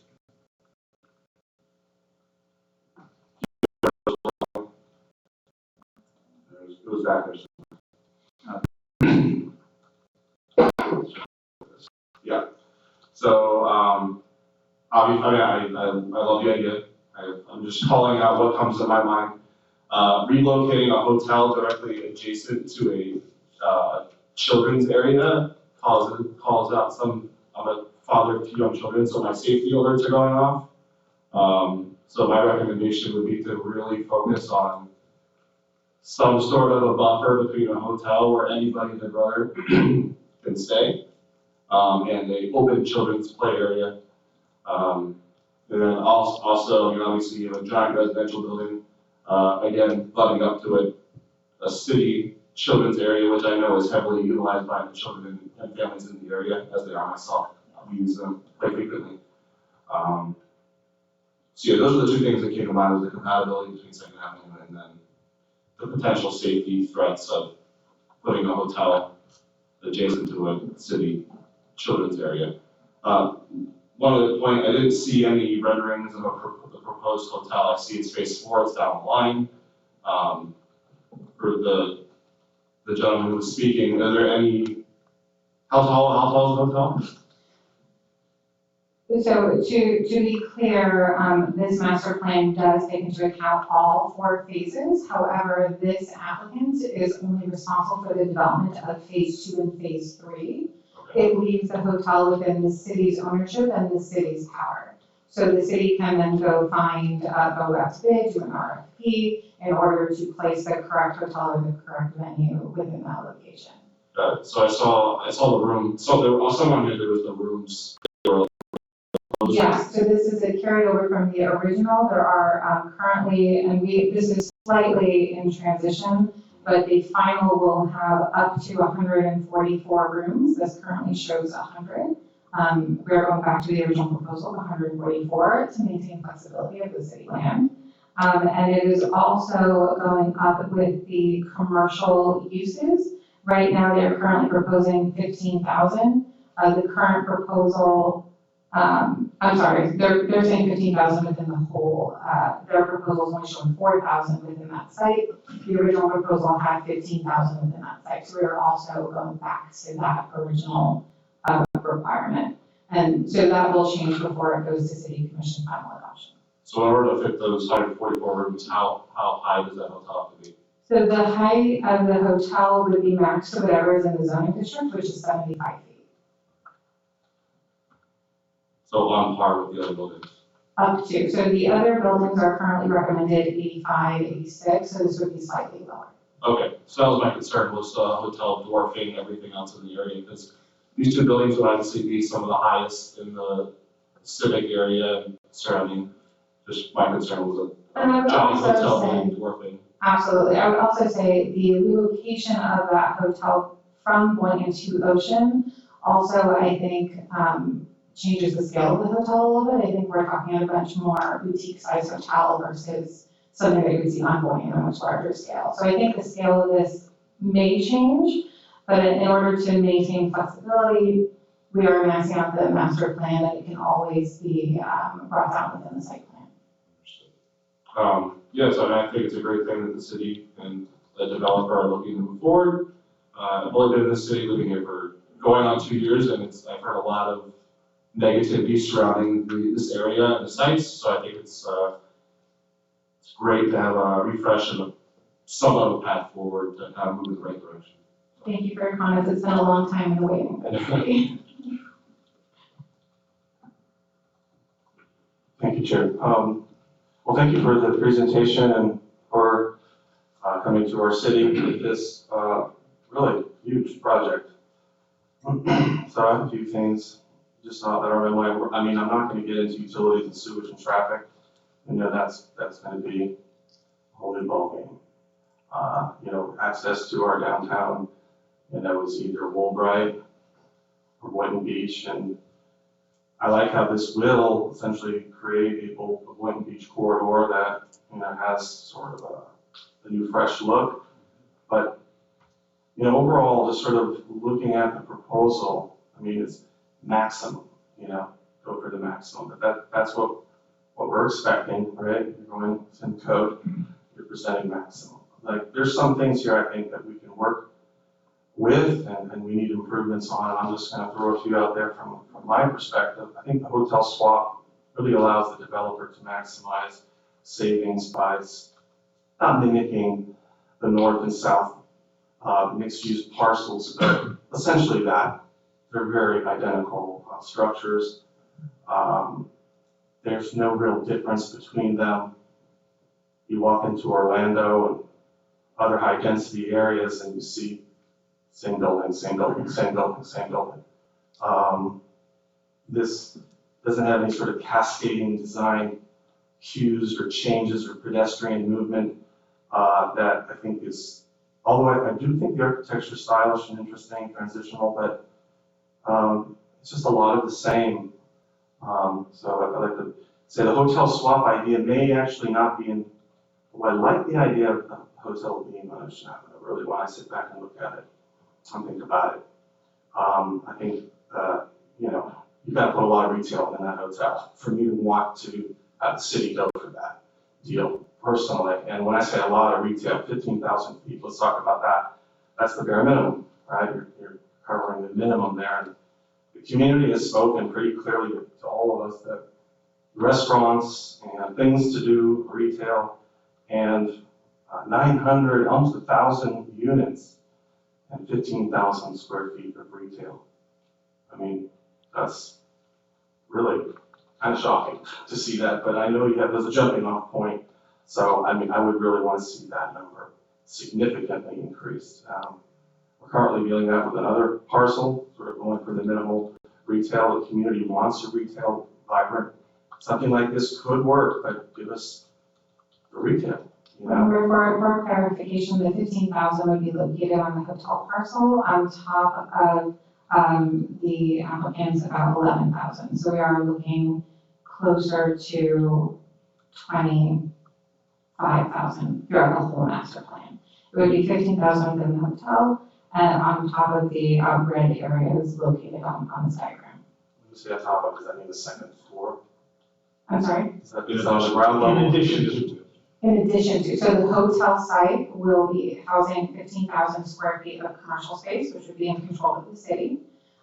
Plus, the applicant is proposing 11,000 square feet within the private portions of this, which are identified in red. So there's 11,000 identified in red, and then within that yellow box, there will be another 15,000 there, currently proposed. It's better, that wasn't clear, I think, on the presentation. Yes, and my apologies, this has changed slightly since this was published, but those changes will be clarified before it goes to city commission. We're looking at roughly 25,000 feet of retail. Yes, sir. Putting that in perspective of how many total square foot of development here really still is minuscule. I still stand by, that's still not enough. Personally, I think that's something we need to push for, staff and city commission. The public space, I mean, there's really no access, or very little access for pedestrians to occupy green and public spaces. There's a lot of, vertical canyon type pedestrian walkways, and I think some cutouts or public spaces would complement the streetscape and kind of break up the architecture and improve it. That's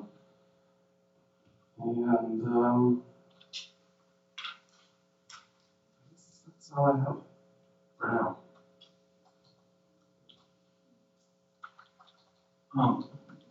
Bradley, congratulations. I think I mentioned to you a while back when you came to the commission originally with the JKM settlement that I was excited that Time Equities is here, and that is a huge improvement, over the previous experience we had with JKM. So I am excited about the project. I have a few comments in hopes that some changes can be made to make it more palatable, more compatible with the existing land uses that are there currently. First, does Time Equity have control of this property, or is it still in settlement? Has that been settled? Do you own the property?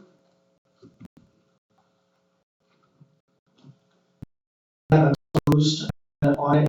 There's other sequences process that we have to get to that. But contractually, they have full control. Okay. So are they married with, I have a little different opinion than my fellow board member on the location of the hotel. First and foremost, we have a master plan, a CRA plan, and we have a master plan for the city. And it's been our focus and our desire to see, as you enter into the downtown, a boutique hotel on that corner. Now it's going to have a little different look, and I want to explore with you the options of having the hotel there on the corner versus having the residential component there. Is that, are you pretty much, is that it? That you have no wiggle room with regards to the hotel and the land swap? Because I just don't see it on Ocean Avenue. I really see the hotel. Honestly, through this process, I've talked to a lot of people about it. You're the first one that's said that. That I think there's been ourselves, I know staff, even commissioners that were, yeah, no, that makes more sense because of this focus to Ocean Avenue and having that. The idea of you staying in your hotel, it's essentially another half block closer to the marina, the other restaurants down the block. So I think from our plan standpoint, not making that swap would be done. And if I may also add, Board Member Remigio, the City Commission has taken its first action towards this land swap, and it is currently in the due diligence So phase. it's a neat point. So if you do swap the site, then what are we doing with on the site next to the Children's Museum? We have the historic Magnuson House. So what's being proposed with the historic Magnuson House? It's then going to have to be relocated. Are you demolishing? Are one of our very few only vernacular frame homes that's left? What's going on with it? Actually, this master plan doesn't include the Magnuson House at all. The yellow area, I almost prefer referring to it as a city site because it's going to be up to the city as to what it's going to be. That's where there's a parking lot that's there now that's just the Children's Museum. So we're not on the other side of, yeah. Okay, I stand corrected. What about the engagement of more commercial, so that we had more, because as Cortland mentioned and others, we really want to see a lot of shops and restaurants, and we want to see that strollability on the avenue, and I see a lot of residential, but can you be open to doing some more, really unique establishments that will create the pedestrian flow that we're looking for in the downtown? I think, we're hearing the comments and not, certainly absorbing that. There's a couple things with the commercial space. So Time Equities is gonna be in control of the north parcel and develop the north parcel and the south parcel. So we don't have any access, that direct frontage on Ocean. So that I'm really just trying to explain the thinking behind it. There was, as we created the plans, there was the code, the staff initiative of having some commercial space, like at Boynton and Seacrest, to give that active look at a ground level. And we feel like we're doing that with the commercial space that we're proposing. And the same way, I think the commercial space at Seacrest and the south parcel, both of them have First Avenues. So I think both of those have that function of that neighborhood type of community where the residents who live in the building, the residents who live around the building could use that. The more those of us who have all done it, you go down to Del Rey, it's that active space, that pedestrian space is focused on, and it's, in my experience here in Boynton, it's always been to be on Ocean. So that was our intent, to provide some of that neighborhood space on the frontages of Boynton. The other part, I mentioned in my presentation, there's a speed of traffic and parking is, we've experienced it in other projects around the city, of how do you get to that parking space? If it's I bring up the Starbucks example. If it's a Starbucks, you want to pull off, get your cup of coffee and go. We are trying to get some on-street parking spaces, but we're dealing with DOT on Boynton Beach Boulevard. Boynton Beach Boulevard is also going through the design process to reconstruct that road. So there's some issues there in doing that. We've provided commercial spaces in our garage and with wayfinding and signage and giving corridors to get to that space from the garage space. But we're trying to juggle all that. Sure. Let me introduce Robert Singer. Hi, everybody. I'm Rob. Great to be here with you all. Sorry, can you just introduce? Rob Singer from Time Equities. Totally hear everybody on the retail. What you don't want is retail that doesn't succeed, because then it looks nice in a rendering, but as Bradley's saying, if you can't park it and people can't get there and they don't want to access it, and you built an enormous amount of it, it doesn't succeed, and then that's actually worse for the city. And so our professional opinion, having studied this now for a year, is that based on the parking that's available and how the traffic works and how this is all going to work, that the way we have it positioned is positioned for success. We can deliver, and we'll deliver. And if you go to Casa Mara, what you'll see there is, and I love to bring you all there, it's a remarkable, there's 8 stores. Not 100,000, not 1 million. They're perfectly, and they're perfectly curated. It's the wine store. It's Guac and Go. It's the coffee. It's smoothies. It's interior design, and everything is perfect. It all works. It parks. We own, of the 40 million feet, probably, if I had to guess, 15 million is retail, all over the world. We know how to work retail, and we know what it takes to succeed and what you're looking for. So it's not really like the old thing. It's not necessarily like quantity. It's quality, and it's success. And it's having the right people and the right retailers in the right spaces.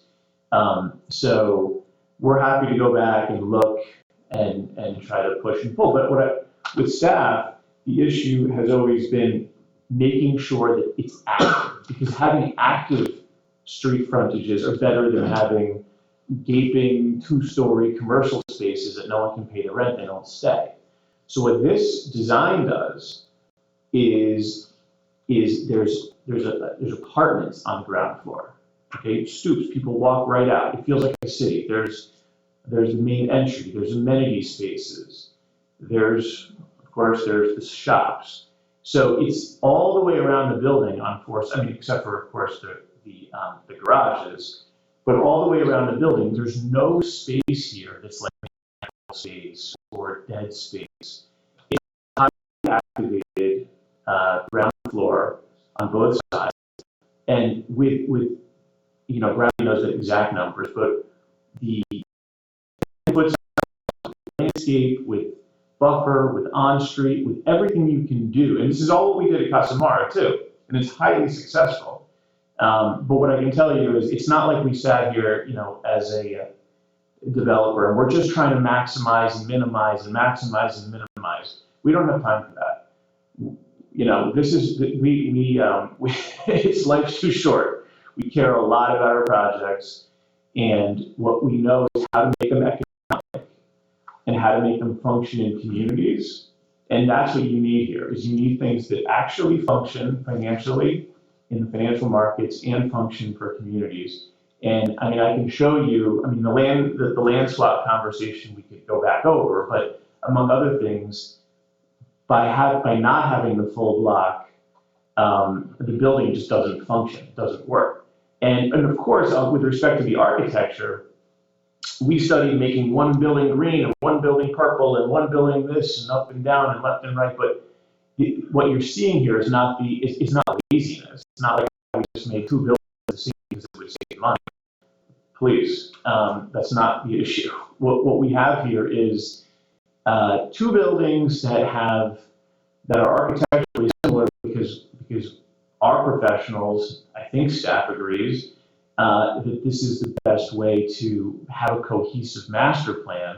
There are differences at the ground level. The north building has loggias, which relate more to a commercial thoroughfare, and the southern building has the house vignettes, which related more to the homes to the south. But I'm here to tell you that we've spent an enormous amount of time and money working with the existing land seller, working with the city, working with the code, working with the best professionals, with basically no budget to try to get to something that all parties can win here. We are a win-win-win developer. We don't flip our properties. We're not coming in here to try to, max and run. So I can stop it here and take any questions, but I really want people to understand that it may not come through unless I say it, but we build $500 million projects, and we have the best architects and the best planning, and we take our time and we deliver. Thank you, Mr. Singer. Thank you for the clarity on that. A couple things you said was a little concerning, just from my angle. Carefully curated retail. I don't think the landscape of Boynton is a carefully curated Starbucks, fast casual, swanky this or that, destination. It's a very broad demographic with lots of different interests. And, these two parcels will control what the community has access to large respect. And I believe the density was over 900. Does that include the 100 unit boutique hotel? No, Okay, so, 933. so you're saying, one of the other things you said, I respectfully disagree with, is that, you don't want to create a retail space that fails with over 900 residential units, and a lot of parking. I mean, I think that I personally feel something of this density could feed more retail. And, you know, just being on this board. And we're happy, and we're happy to look at it. Okay, that's great, and then,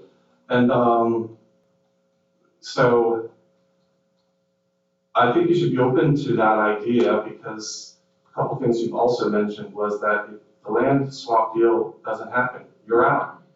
Yeah, we can't make the deal work. Then the land swap deal might not happen. We have some control over that, we have influence, we can speak to the commissioners and the CRA and give them our opinion, and, what I would tell you is, I know you guys are great, I'm familiar with your work, and this does look like a first-class project, okay? And there are a lot of things about it I absolutely do like. I mean, how about this? What's the breakout 1s, 2s, and 3s in studios on your 900 plus? Can you just rattle a rough estimate of that one? Numbers. You know, roughly, it's probably 5-7% ones at studios and 3s, and then, let's say 5% for studios, 5% 3s, now you got 90% left. It's probably something like 45%, 45. So basically 1s and 2s. I saw ample parking, which told me there's a lot of studios and 1s, but I really don't know if it makes that count as, but. I mean, it's. There's 2,000 plus units, of which the city will get 500 plus. Yes, I mean, the city is getting its code parking. I mean, and again, that was a major, that's the whole thing here with what the city is getting, is that, the city is getting the parking that it bargained for however long ago, what it needs for code in an elegant way, and that's what we're delivering. My comment, I'll just close out, I think you really should just revisit the retail. Is all that retail on the first level also? Yeah. The 25,000 is all on floor one? Okay, thank you. I just also want to ask too, is the purview that we're looking at here, is it strictly for the increase in residential units and the decrease in commercial, and rather than the approval of the master plan? Because I mean, we're heading down paths that conversations that if it's only that, that's what's under purview, those conversations may not be valid or usable within the vote and their master plan. If we're able to, under the purview of the request, go into some of these items, then I think we should really hammer in on a lot. Can I comment to you? I had another thought. I keep forgetting to ask this one. This is all rental? Yes. I don't like that either. I think we need condo. Half would be an ideal benchmark for us. We're starved for home ownership in this area. And that's another transient sort of mecca we'll create, and we do want some permanent residents. I'd like to mention that. I just have one quick one on the parking, maybe Amanda, to some question. As you know, we need parking for our city employees. Is that being covered in this garage to the south, and how is how are they coming and going from this property? Yes, sir. So this master plan covers the required parking for the entire master plan. That includes the parking for City Hall, the amphitheater, and an additional 100 spaces for purely public parking. The details on how the parking is going to be situated will be done through a parking lease agreement between the city and the developer that will run concurrently with the development agreement. Currently, I believe within the 2 garages, the city will be getting approximately 470 parking spaces within the garages. and about 110 surface spaces, which is all of our on-street spaces. So in total, the city's looking at about 580 parking spaces that the city will have rights to, and I believe the parking agreement delineates it for about 100 years. Thank you. So I do have some comments, but I just want to verify with council that we're not overstepping our purview. Chris, bring your microphone. I just want to verify with council that we're not overstepping. What we're looking at is For the is the revisions in this case. Right, The so- originals, yeah. Right, so we're strictly, our conversations, kind of need to be focused on the quantities and increases, and the request for increase in units rather than a lot of the specifics we're getting into, which I have a long list of specifics that I'd like to, talk to you about, but again, that if we're going outside of the bounds, for this request, is this the right place and time for those comments? Aren't we gonna have a site plan? This separately will come out of a site plan. We're only doing master plan. Correct, this is just for the master plan modification. So the site plan So will the be purview- another time. But the phasing, the request is the phasing of the master plan, not the configuration of the master plan or any comments related to the renderings that we're seeing. If I could clarify, the master plan approves the overall densities, intensities, heights, and building locations. That's what's generally approved, So I'll stick with those items on. as well as general access and pedestrian flow, vehicular and pedestrian. The phases relate to site plans. So since this is a 4-phase master plan, there will be 4 corresponding site plans, one of which is already done, phase 1, the civic spaces. 2 of which the applicant is responsible for, the 2 residential mixed-use components, and the 4th is the hotel, which the city maintains control over. Those will each be coming separately in site plan form. So I'll just focus on the comments that I have, questions and comments that relate to the application as submitted. I do think it's just way too much density for the area. The request for the increased number of apartment units is for me a non-starter. And the fact that it's 933 units, aside from the traffic that it's going to create, aside from the noise, the generation, it is transient frame of mind. It's people that don't care about their environment as much as somebody that is vested as an owner. And everything that has been coming through the board and that is currently being built and that has been built previously are apartments. So we are not developing an identity for Boynton. And I think, for the city, I think we're staring at the precipice of our future, and we're just saying, just bring something in here because we want development in here, rather than saying, like Thomas has iterated many times, I've iterated everyone on the board, that this is our opportunity to be able to kind of capture this moment in our future. And you're not really seizing it with projects like this. So the fact that there are apartments, there's a lot of negative components that comes with that. And I don't really agree that they should be apartments, even if it was something that was a percentage condos, percentage apartments, maybe that's a step in the right direction. But because potentially the people that are owners in those buildings where there's apartments, they might have to be a little bit more vocal about their neighbors and, pick up your trash and stop littering on the street and, don't change your oil in the parking garage and leave all of your oil cans there. So I think that might be a little bit of a step in the right direction. You keep referring back to, was it Casa Mora, I think was the name of it in West Palm. Great project. I think I know the project. I've been by it numerous times, watched it kind of being built, and you're comparing this to that, but it's apples to oranges. I mean, you have height differences between the two projects. Your height is set back from the main road. You have, this is right on the road, within a few feet of this main streets, main thoroughfares. You have commercial spaces, kind of dispersed. They're in separate buildings. You have limited residential above those buildings. The space between all of those buildings and retail spaces creates foot traffic. that creates movement, that creates flow for all the pedestrians. You've done many projects. You said you know how to make commercial spaces work.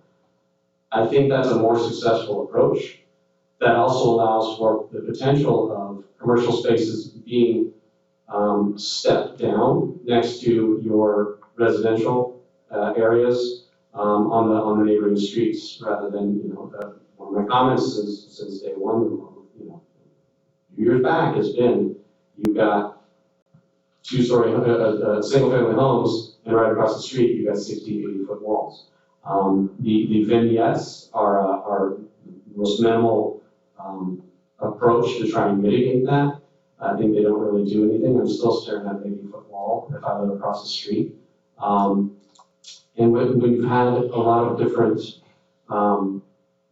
motions and things have passed, and the staff has come to the board with a lot of different scenarios and means to mitigate the differences between the compatibility between these new projects and the existing current homes.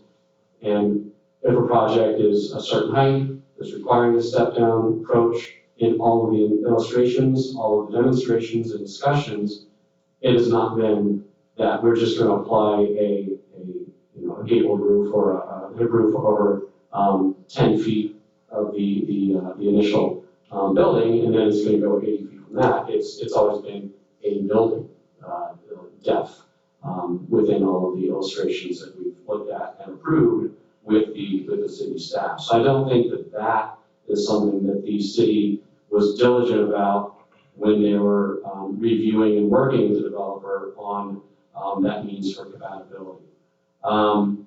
So I think if there's some sort of a different approach to the commercial, you mentioned how to park the commercial, and if they don't have parking, they don't succeed. I agree with that. I don't think that the Casa Costa currently has parking directly behind all of the commercial spaces. There hasn't been a successful business in any of those commercial spaces, partially because nobody that I know where do you park? Nobody knows where to park. They're driving down the US 1 and they don't know where to park, so they continue down the road. It seems like it'd be a similar situation on those on Point Beach Boulevard as well as First Ave. Maybe a little bit better luck on First Ave because they're facing the entrance to the parking garage, so it's a little bit easier for someone to understand how that works. On Point Beach Boulevard, I don't think that you have provided an ease of parking for someone that's not familiar with the area. And then I do think just a couple of other items. The amount of commercial space that you're providing within your phase, I guess that's the phase 2, the north, phase 2 and phase 3, the north and south plots. On the proposed modification, you're demonstrating that there's 15,000 square feet. The majority of that square footage is within the hotel. Amanda has mentioned that the hotel, for one of the questions from one of the other board members, that the hotel is going to fall under, let's say, the directive of the city. They're going to work directly with the hotels, come up with something, a plan that they like, a hotel that they want, and follow that direction. So within your application, you're requesting to reduce the amount of commercial retail space, and you're putting the brunt of that commercial space effort on the city, which I think is pretty, that's pretty bold. And I don't think that that's something that you as a successful developer should be doing. It's kind of passing the buck, and let's let somebody else deal with the responsibility. Let's focus on the profitability side of the job.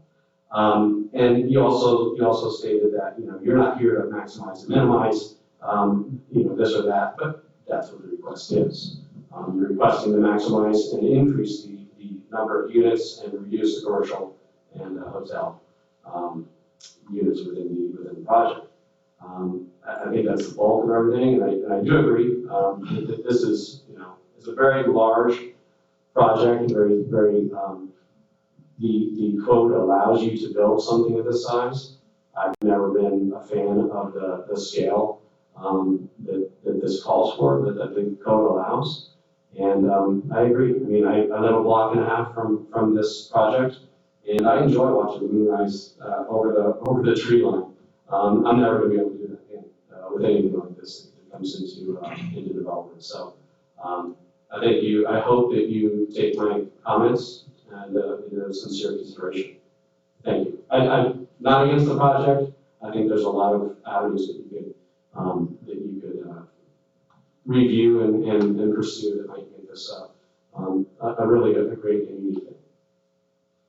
Just 30 seconds. The one thing you guys were showing on the news articles, I think the one thing that really caught my attention for the project of West Palm was that it said dine, wine, design.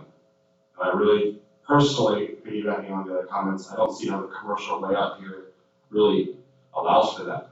I think the Southeast First Ave and the south parcel, I think that's more, you said, the city employees to utilize that, which in my opinion calls for like a Monday, Friday, 9 to 5, grab and go lunch spot kind of thing. And Well, the headline is a little, I mean, that's a little dramatic. I mean, we have, at Casamar, there's 8 small 1,000-foot shops that we filled up with people who can succeed, with a parking arrangement that could succeed in the zoning context of that particular property, which is completely different than the zoning context of this particular property. Correct. So, I mean, the only reason we bring it up is because we built skyscrapers in different cities, but the reason we bring it up is because it shows execution down the street from where you all can understand. And it started as, I think as Bradley said, as, a not totally dissimilar situation where there was 10 acres that was not contributing to the community, and there was a lot of discussion about how to activate it, what should it be, and we delivered something within the context of that particular situation, next to factories, the train tracks, everything else that worked for that community. And within the context of this zoning, and we're certainly happy to go back and add commercial. I'd like to understand what, but it does come back to, can it be successful? It's not just about jamming as much as you can. We've created on-street parking on Boynton Beach Boulevard, and we've tried to really match up the amount of commercial that we have on Boynton Beach Boulevard with the spaces that we're trying to provide. So in other words, we're not overloaded, so there's a balance between who can park there and the stores that can succeed and the customers. Over time, people could learn to come around the back and come into the parking garage and cut through and everything else. But in any event, we can certainly look to increase it to some extent, but we don't believe that it's that it's going to be feasible for enormous amounts of retail. And we do think, and I don't know staff, I think we believe with our planners that Ocean it's not about passing the buck. It's just about where can bigger restaurant, bigger retail be more successful and more pedestrian oriented, and we feel like that's Ocean. But what happens then is when you force the retail into the hotel, now that's potentially ground floor, and that's going to take a boutique hotel. It might be something that, hey, we might be able to get our 100 units, and we can let's say it's a high-end boutique hotel, right? Whether that works. But generally have Right, but now that first floor retail is eating up potential room space. Now that makes the building taller, right? No, I mean, and when you're looking for an example for, what type of retail could be supported? Well, I mean, gosh, like a small, like a fresh market size market, like a grocery store, that would do a great success and a great service to all of these tenants in these buildings that, well, now if I want to go grocery shopping, I've got 1,000 people that have to get in their car down all of these roads to go to Publix, to go to Walmart, wherever it is that they're going. If you guys, now, I live a block and a half away. I might walk over and go to that grocery store, and I don't even live in that building. right? So there are different types of retail that aren't a hair salon, an ice cream store, which we've already got in another 2 blocks to the east. So I don't think you need to repeat types of businesses. And there are lots of other types of businesses that may be more beneficial instead of just a retail space. They might service the public, service the local residents as well as your tenants. Look, it's parking, it's traffic, there's a lot of things that we're balancing, and as I said, we're happy to look at increasing the amount of retail in the project. But I'm not hopeful that it's gonna turn into grocery stores. I'm not hopeful with that. It doesn't lay out, it doesn't park, and I don't think the traffic works. But in any event, For me, it's not necessarily the amount of commercial, it's the location. So you got 2 small areas right all the way to the south and 2 all the way to the north. well, again, this is working with staff. The idea was that Boynton Beach wanted to be something. That Boynton and Seacrest had to be something special. And if you look at the architecture, I mean, it's a beautiful corner and it's active. And I know it looks small on this scale, but you're talking about, 3,500 square foot first chunk and then another 3,000 square foot second chunk that's separated by an urban plaza. 3,500 feet is that's like a restaurant. I mean, that's not nothing. I mean, and we're not here to discuss exactly who we're leasing it to and how it's all gonna work. I'm not sure that's the purpose of this, but there was not an effort to short the retail.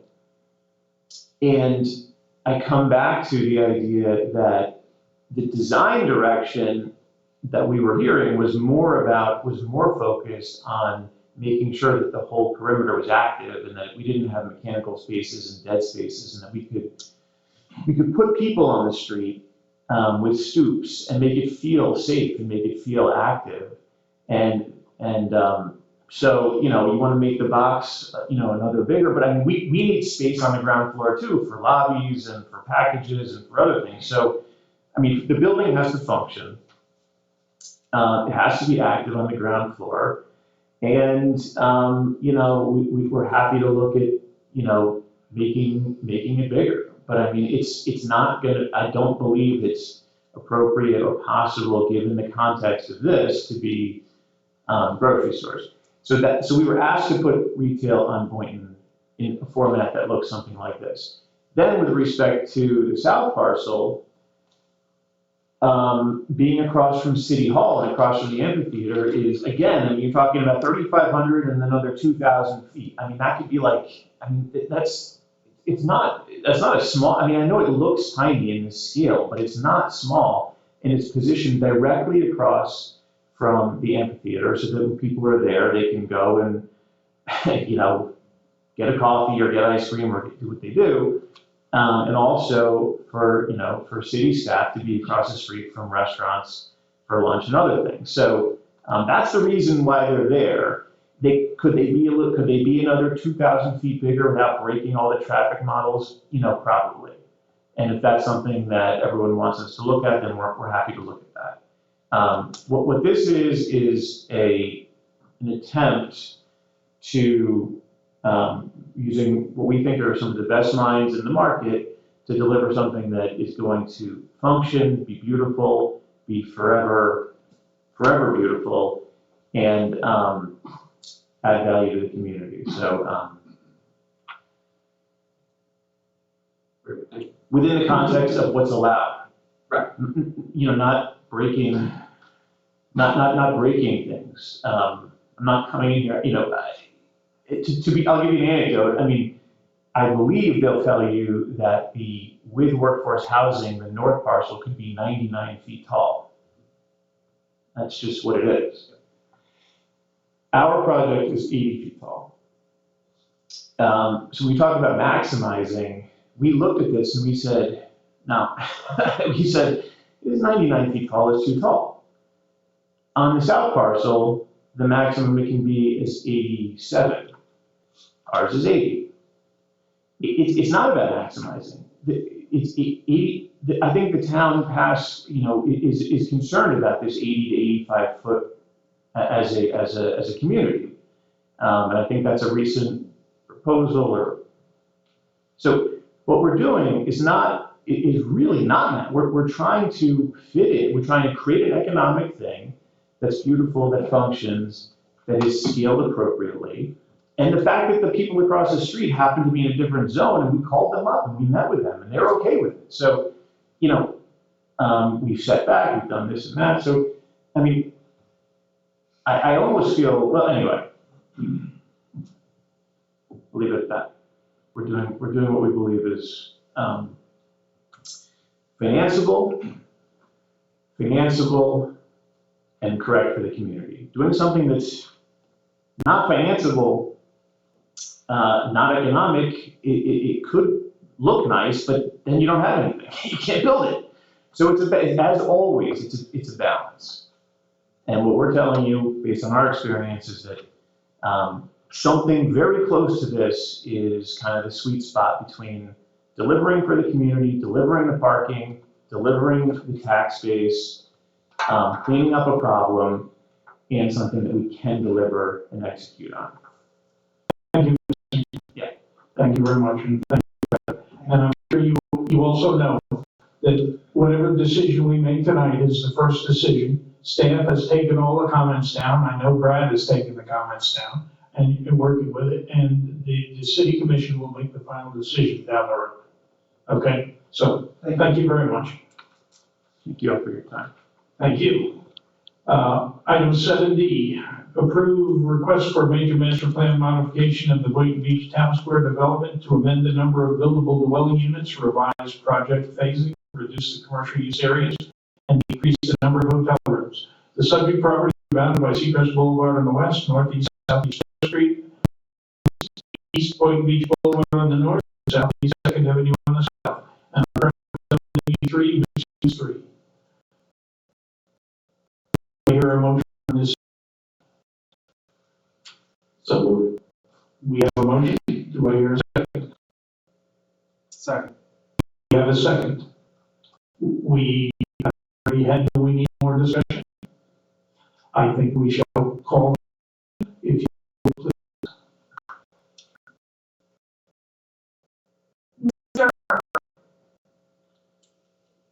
Yes. Mr. Simon? No. Mr. McGuire?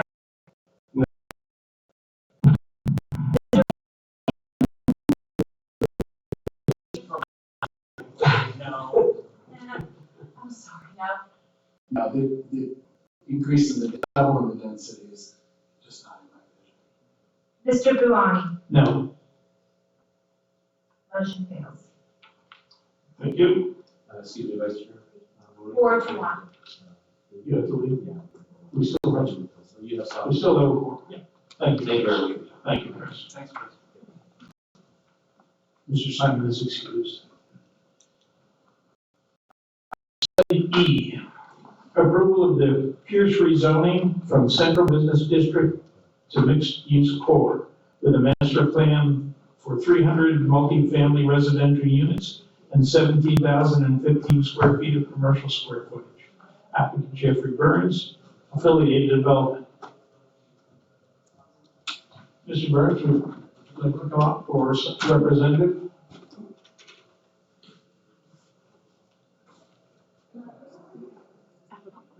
Do you have access to video? Okay. Okay, yes. Is there a possibility of turning the air conditioning down a little bit? Do we have any control over that? It's about time and it turns off at like 9.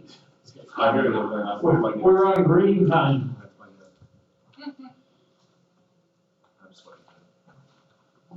It's not just me. No, I it's not. haven't noticed.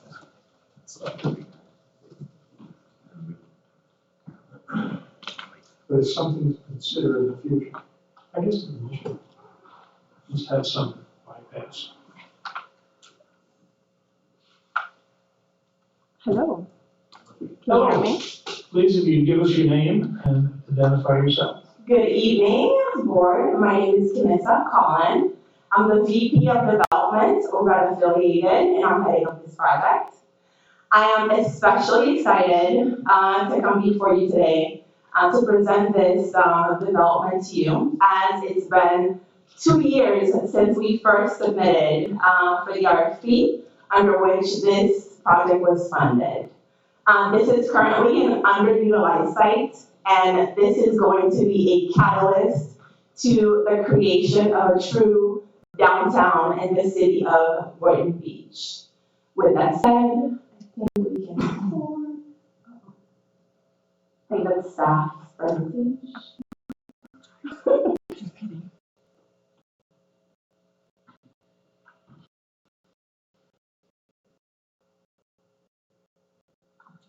Thank you. Okay. So this slide showcases the property's location in relation to the city's two major thoroughfares. One is Boynton Beach Boulevard and the other being North Federal Highway. And you can see the proximity to City Hall as well, and the Boynton Beach Marina to the east. Next slide. If I may interrupt for just 1 second, I just wanted to make the point that I believe Kimissa is going to be presenting all of the applications together, and I wanted to make sure the board is okay with that. It's okay with us. Yes, this would be agenda items So- 7D, E, F. Not D. Not D. E, F, G, I. And H. So the rest, even the flip side of our. Correct, yes. Thank you. I'm sorry for the confusion. Yeah, go ahead. Can you go to the next slide, please? Okay, so this zooms in closer to the site. It shows the streets bordering the property.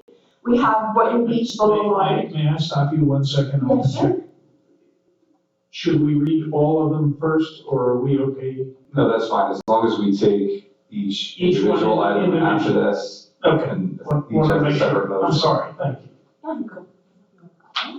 So we have Boynton Beach Boulevard on the north side, Ocean Avenue on the south, Federal Highway on the east, and Northeast 4th Street on the west side. Also neighboring the FEC Railway. I won't go through the entire executive summary, but as a general note, the Pierce is an 8-story, multi-family, mixed-use development.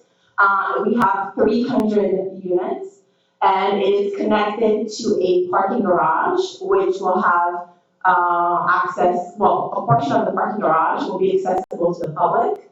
We have 17,000 square feet of retail. And I have to also mention that it is a mixed income community.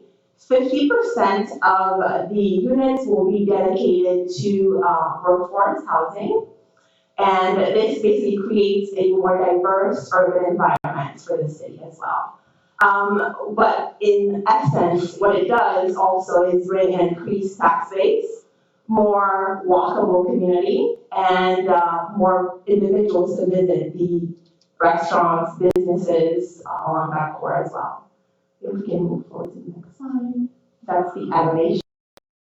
We want a realistic picture of the building sits within its surroundings. So I think this will be a pretty realistic picture for you.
I will pass to one of the principals. Mr. Burns, if you state your name and your. Yes, good evening. Jeff Burns, CEO of Affiliated Development. Thank you for having us. It is hot in here, I agree. I'm glad it wasn't just me. All right, so obviously the animation helps kind of bring things to life a little bit with 3D perspective of the development, especially with the project and a site of this kind of size. It really helps, paint the picture. This is obviously more 2D, but I'd like to walk you through the site plan and some of the key considerations. One of the challenges that we always face with a four-sided property that abuts the public realm is how do we put a lot of the kind of back of house, more public services components not out on the street. So one of the things that you'll notice on the top portion is that we've tucked our trash, some of our loading and all that within off the street and next to the garage so that it will not be visible from the public realm. One of the other key components to this is originally we had contemplated a standalone parking garage, separating First. And, it was important for us to, have more connectivity. And so we went through a redesign that contemplated connecting the main residential building to the garage to be more interconnected. And we felt like that, helped kind of bring it all together much more favorably. One thing you'll notice about this site is, we wanted to go a little bit away from the big, more block structures. And so you'll notice that really kind of the edges of each of the major buildings with height kind of touch the main streets there. And the goal for that was to bring people in, bring the public in. We feel that it's a little bit more inviting. It creates a lot more pedestrian connectivity and access to the site. Another thing that's noteworthy on this site is Hurricane Alley. So the primary component, as Melissa mentioned, we were fortunately awarded this project by the CRA about a year ago. But that process started much longer than that. So we've been working in the city for over 2 years, just working with the community and very importantly, local businesses. And when we first approached Hurricane Alley, we know what a mainstay it is in the city of Boynton Beach. We wanted to do everything we could to make sure that we ensure their long-term success in the city. We go there often, but you see a lot of the same faces. People are very, very connected to that business, and we wanted to make sure that we worked with them. One of the things that she was, if you know Kim, she's very connected with the community, and she was open to helping us anchor the project and on the Boynton Beach Boulevard site, which we thought was amazing. That particular parcel that we have access to is not very large, so we were a little bit perplexed when we were looking at how we were going to do this. And she volunteered going and anchoring the commercial component on that side, which we feel gives the entire site a lot of balance. She's also going to have on the back kind of lawn area a very cool, game lawn for people to hang out, watch. I think you saw on the animation, watch a football game, and just connect with one another. And I think that's something that was really needed. Another key component of connecting the building to the parking garage was having a sense of arrival. And so the Port Cochure kind of feeling when you come off the Federal Highway, if you go down to a nice hotel, in Miami or Palm Beach, you have this kind of drop off, this sense of arrival. And we wanted to create that here, and by connecting the two buildings, we were able to accomplish that. And I think it's a really good entrance to the development. Ocean Avenue is obviously the primary commercial corridor here. We're going to have 3 different commercial spaces, one being a 2-story restaurant with rooftop deck. Rooftop decks are big. We believe that that'll be more of a nighttime activation up there, and of course more daytime will be inside once plus it's winter, nice and cool up on the top. We also have commercial space that borders Dewey Park there on Ocean Avenue. And that's envisioned to be more of a cafe, more daytime activation. We're hoping to get a breakfast user in there. A place that people can walk to from the surrounding neighborhood and other buildings nearby. There on the corner, we call it the key corner of Ocean Avenue and Federal Highway. We were fortunate enough to purchase the Ocean Food Mart. So that was one key component here. I mean, it would be really hard to do a terrific job on this project without that site. That's the main corner, main. And so what we did, instead of slapping a bunch of building on it, was decided to really display our public art component, which I'll get into a little bit further on in the presentation. But just wanted to orient you a little bit with the site. I'm going to hand this back over to my colleagues here to take us through some of the more technical aspects of the request. Thank you, sir. Hello again. The landscape buffer variance was initially approved by this board in November, so we don't have to say too much at this time. Okay. So these are the applications that we have submitted to the city. First, we have a rezoning from Central Business District to Mixed Use Core.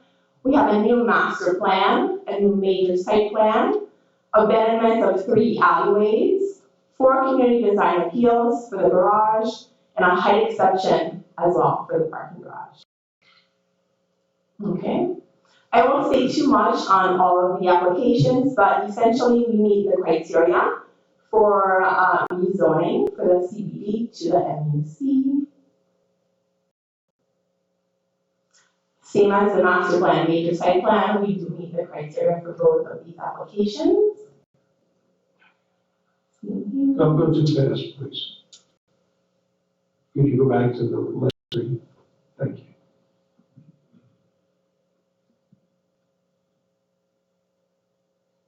Thank you. The new master plan and major site plan as well, we meet the criteria for both of these. The abandonments that we've requested are for 3. One is the alleyway between Ocean Avenue and the south portion of the parking lot. The other is a portion of Northeast First Ave. And the third is the south alley, south of Boynton Beach Boulevard. So the reason for the abandonment is basically to connect an enhanced connectivity throughout the property and throughout the development. So that's the reason for the abandonments. I will pass it over to our architect who will take you through the community design appeals. Good evening. I'm Elliot Young, Senior Vice President with FRNCA, architect for the project. Thank you. So the 4 community design appeals really stems from the parking garage component that is connected, but by the city code definition, not fully integrated, which I'm sure you're familiar with the language that's in the zoning code, but we think that the proposed design and configuration, which we looked at dozens of different ways to situate a garage on this property, feel that it meets the design intent of the code, and also architecturally and landscape-wise have enhanced it greatly to feel integrated with the development while meeting those criteria for approval. Next slide. So by elevation, the north garage elevation, this would be the elevation facing what is going to be future Hurricane Alley and Boynton Beach Boulevard. On this elevation and on the other elevations, you'll see that what we tried to do architecturally was integrate it with the multifamily buildings. So there's punched openings. They do have some staggering in the openings to conceal fully the parking garage ramping. But the window openings would have basically framing that's reminiscent of the framing of the window systems on the multifamily building, with some intermediate precast panels that have a striated pattern to them, different color tones that are reminiscent of the main multifamily building as well. You can see on the right-hand side of the north elevation, that's this proposed projection screen where movie night or a Sunday football game or something could be projected on the garage, allowing activation for that outdoor space adjacent to Hurricane Alley. Additionally, there's landscaping that's very lush. There's large palms, hedges, green wall in certain areas to really ground the structure as best we can through the use of landscape. Next one. Looking at the two elevations, this is the south. So both of these elevations are actually facing the multifamily building. So on the right-hand side is one of the garage entrances that would be directly off of that porte cochere drop-off area. Again, you see the architectural treatment with, on the very right, a signature kind of mural element that will be painted on the garage that has the building logo, also identifies it as a public parking structure. On the left-hand side of the south elevation, this is facing that drop-off, or rather loading dock area, back of house area. So this is completely behind a secured screen, access gate for deliveries or move-ins, but similar type of architectural treatment. On the far left, you start to see this, what we're proposing is a perforated metal screen element that actually has a postcard type of treatment to it. So it's an image that can be printed onto this material, or they can use the perforations in different sizes to get the image to appear, which we're still exploring with our manufacturer partners on that. It wraps around to the west elevation, which is on the next slide. Oh, I go one more. On the west elevation, so you can see it wraps around and faces 4th Street. So this is kind of the view, the corner that you would see if you're on the train passing by. We've been in discussion with our client affiliated about really giving identity to this structure. This is going to be something that's seen on the Brightline or otherwise passing through. So something that tells you you're in Boynton Beach. So that would be a part of the arts in public places component. So it would be an RFP for an artist to create that image. What we're showing is an idea, but it would be a art component designed by a professional artist and then printed onto this material. At the bottom of that screen, we're proposing a public bike share station.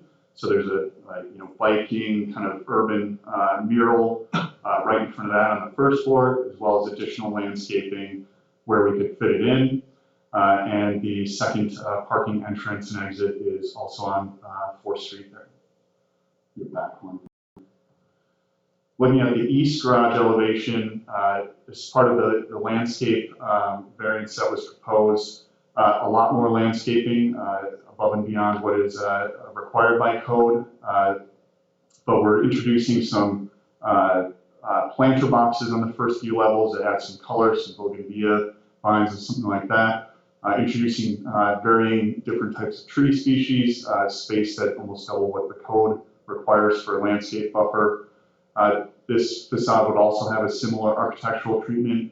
It does have to be a solid facade because of fire separation reasons, but we're going to apply metal trim that looks like the window systems on the rest of the project to make it look like punched opening, very much integrated with the multifamily building. And on the left-hand side of this elevation, you can see that identifying entrance mural that says public parking has a development name as well, integrated onto that corner. So the for community design appeals, we provided with our land use attorney's justification that it meets all the criteria, that it's consistent with the comprehensive plan, it won't detract from livability or appearance of the city, as you can see with the architectural treatment and landscape, as well as the other criteria for design appeal application. So the height exception for the parking structure really comes down to one egress stair that just needs a tall enough increase above the 75-foot max, it's about 2'11", to allow for a doorway to egress off of the top level of the parking structure. We shifted that stair to be as far down the structure as you could get it before you run into a code issue with egress. But that's what the height exception entails, so it's just one stair element. That's the casing around the stair Correct, element. and the stair is completely concealed from view, integrated into the rest of the design. You really never know what's there, it just pops a couple of feet. Quick question. Is that in the center of the building? So Or there's, is it? yeah, and actually the next slide helps kind of show. So on the right-hand side, you see the multifamily building, which is taller within, height restrictions. So there's a stair within the multifamily building there. The other stair we needed to add is on the, what would be the far left-hand side of the garage, closest to Hurricane Alley. Yep. So that stair technically does go above that 75-foot requirement for the garage height, since it's more part of the garage. Basically, a little less than 3 feet. Correct, 2'11".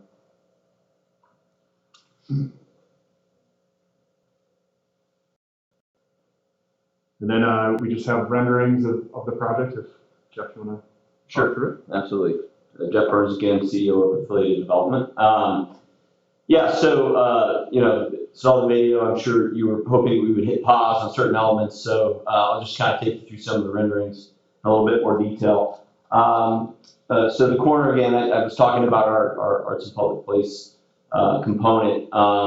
So we didn't want to just, throw a sculpture up that didn't have meaning or wasn't interactive in some way. The unique part of this is that we are going to have a tremendous amount of commercial space and restaurants and activity right there. So we wanted something that could be interactive and educational. Obviously, Boynton Beach being very marine oriented, we thought it would be kind of cool to do something specific to what's just, I guess, a few blocks to the east, the ocean. And so our idea here is that we have, a boat, and then underneath it, we have a coral reef sculpture, and it would have information about different marine species, which is just, again, going to be right out the door and up the street. And we thought that would be pretty neat. You're going to get a lot of visitors in this area. I have 3 children, and when you're waiting on a table at a restaurant, it's nice for them to have something that's interactive, that keeps them busy and active. So we envision this to be something that, hopefully is more than just a sculpture. Please include manatees. Of course. This is our night view. So, a lot of people focus on daytime renderings, but, most folks are coming home to their place that they live in at night. It's big for us. We want to be able to make sure that we design a building that's not just beautiful during the day, but also beautiful at night. So we've got a light feature that kind of runs, on the top side, a key component of the building there being on kind of the major thoroughfares there. So we feel like it gives it a really inviting sense of presence, and that's what we want. At nighttime, we want people to feel comfortable walking around, walking their dogs, walking up the street to the restaurant. Is that penthouse unit, is that a resident unit or? No, that's an amenity. So in a lot of our buildings, we do an outdoor rooftop amenity observation deck. So you would be up there on the 8th floor. You would have tremendous views of the Intercoastal and the Atlantic Ocean. It's going to be really, really remarkable. At night, we feel like it really draws the eye too. There should be a lot of people up there interacting. And I'm actually going to touch on some of those amenities here in a little bit more detail on another slide. This was the sense of arrival I was talking about. So again, we didn't have that when things were kind of separate. And by integrating the residential building with the parking structure, we were able to accomplish that. And so we've got a really cool area that I think most people these days, especially on the weekends and at nights, are taking Ubers places. And this gives a very convenient spot for folks to pull off and get dropped off or get picked up for that matter. It's also another entrance to our public parking garage. This is just another view of that. Very circular in nature, meant to keep cars moving, but also has a pull-off area. One of the things we've accomplished here is providing areas for fire trucks and other services to be able to pull off if need be as well. This is your one of your connection points. Dewey Park was something that we wanted to integrate in the overall development. So from a pedestrian experience, we want people going encouraged to walk through the park. So a lot of times parks can be a little bit intimidating, especially at night. And the least amount of people that you put on the ground moving around, usually the more unapproachable it is. So that was something that was really important to us to make sure that we integrated that park. So as you, if you do take the elevator down in the parking garage and you want to go to Ocean and Federal for a bite to eat at one of the restaurants, you would walk past this retail on 4th through Dewey Park to the next retail space, which is abutting Dewey Park, and then of course, down Ocean. This is just another look at the retail space. And one of the things we did by bringing it out to the street front there is we wanted to hide all of the back of house stuff that we were talking about earlier, trash pickup, FPL stuff, all the stuff that if you don't have that space, you're forced to put out on the edge of the right of way. Elliot did a good job talking about our screen. We've got 40 trains going by every day on the Bright Line. I know I take quite a bit. One of the things that will happen if you're on that train, a lot of times you'll go through a city and you'll say, well, what city am I in? Right? Like, where are we right now? And so we thought it would be really, really cool to be able to capture, almost like we came with a postcard type thing, which is, this is where you're at, and there's stuff going on in Boynton Beach. And I think it's probably the best advertising we'll have for our project. And we're working with actually a metals manufacturer because we want this screen to be nice 10 years from now as it is day one. A lot of times people will try to do these, canvas-like screen type elements, and they only last a couple of years. It's not good for the developer because they need to replace it, and it's not good for the city because it wears over time. So this is going to be real durable, material that's all hurricane rated.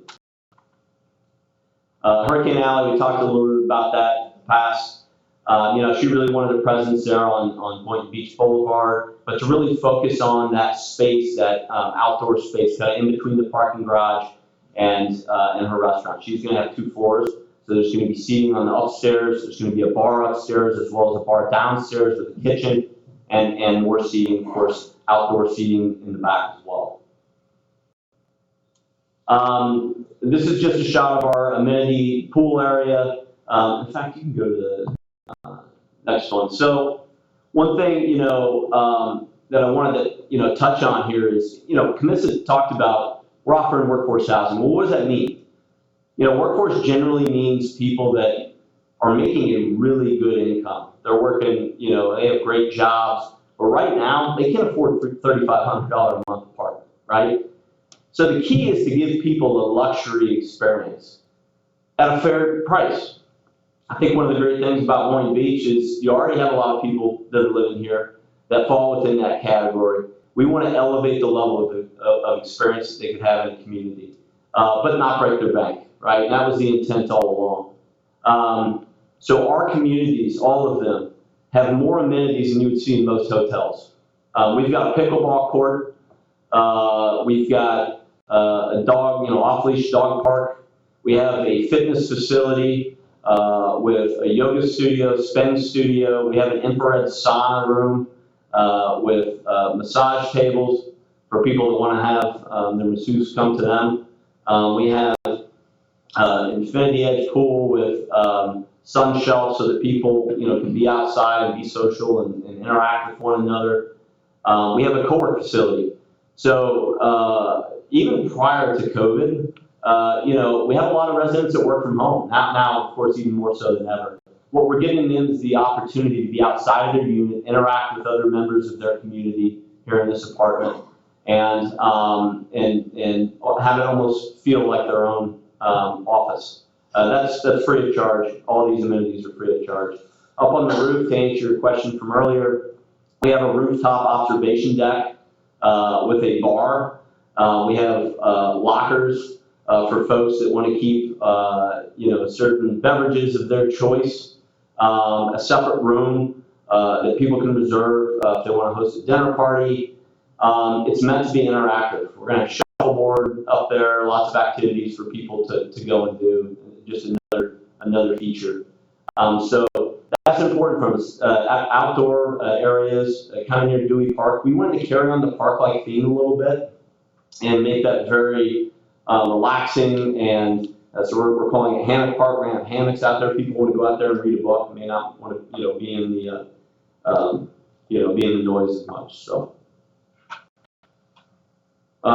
I already kind of hit on the art and public space requirement, but I'll tell you this, we agreed to exceed our requirement here from a cost standpoint. We understand that's an important element. Again, this is over 2 years of meeting with residents, with business owners, stakeholders in the community, and getting really positive feedback. And this process is here for a reason. And we've really worked hard to make sure that we've met as much of these goals as we could possibly have met. Again, worked very well with city staff during this process to make sure that we accomplish their goals as well, and hope that we gain your approval tonight. But with that, I will be quiet and hopefully answer any questions that you may have.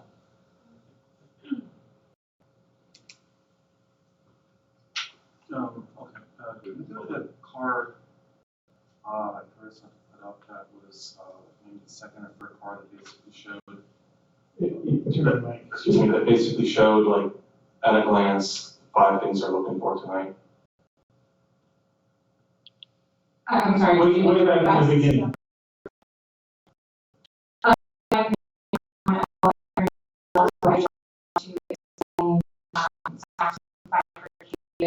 Recommendation on this item. Staff is recommending on these items based on the fact that staff could not recommend approval of the variance. So the way the recommendations are outlined is we're recommending denial of the application. Should the city commission approve the variance, then staff is recommending approval of the applications. And each application is written that way. Pending commission approval, yeah. Of the variance, that's correct.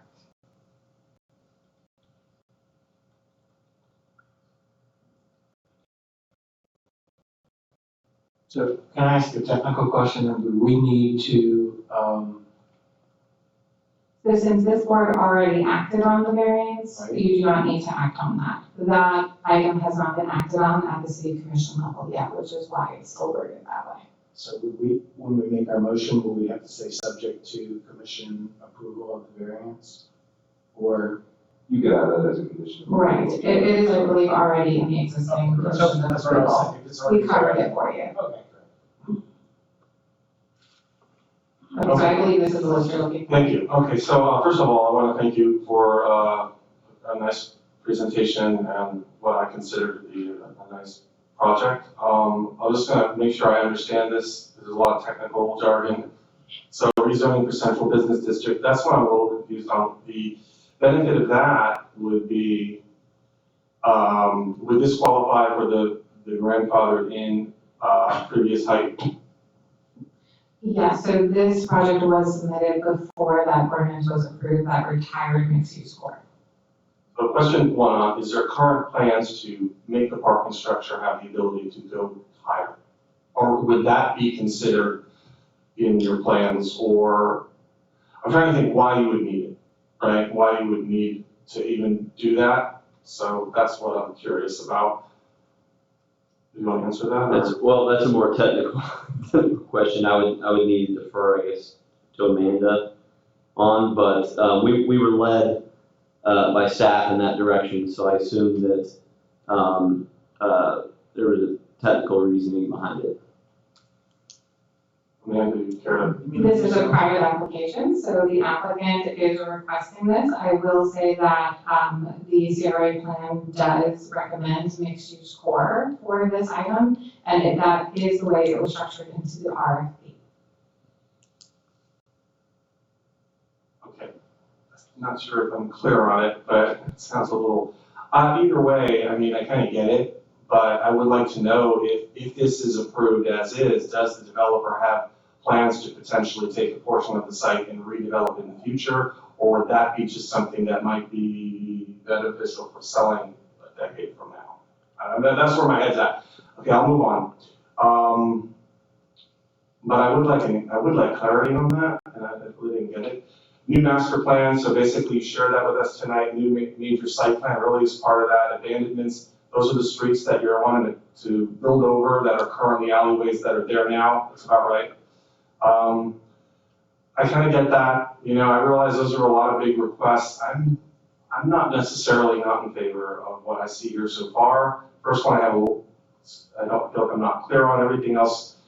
4 community design appeals for the parking garage. Can you just clarify that one for me one more time? Yeah, I can do that. So the request for the community design appeals, there's essentially one for each face of the garage. Garages within the zoning district are required to be integrated, which means wrapped with habitable space. They are not proposing that in this site plan.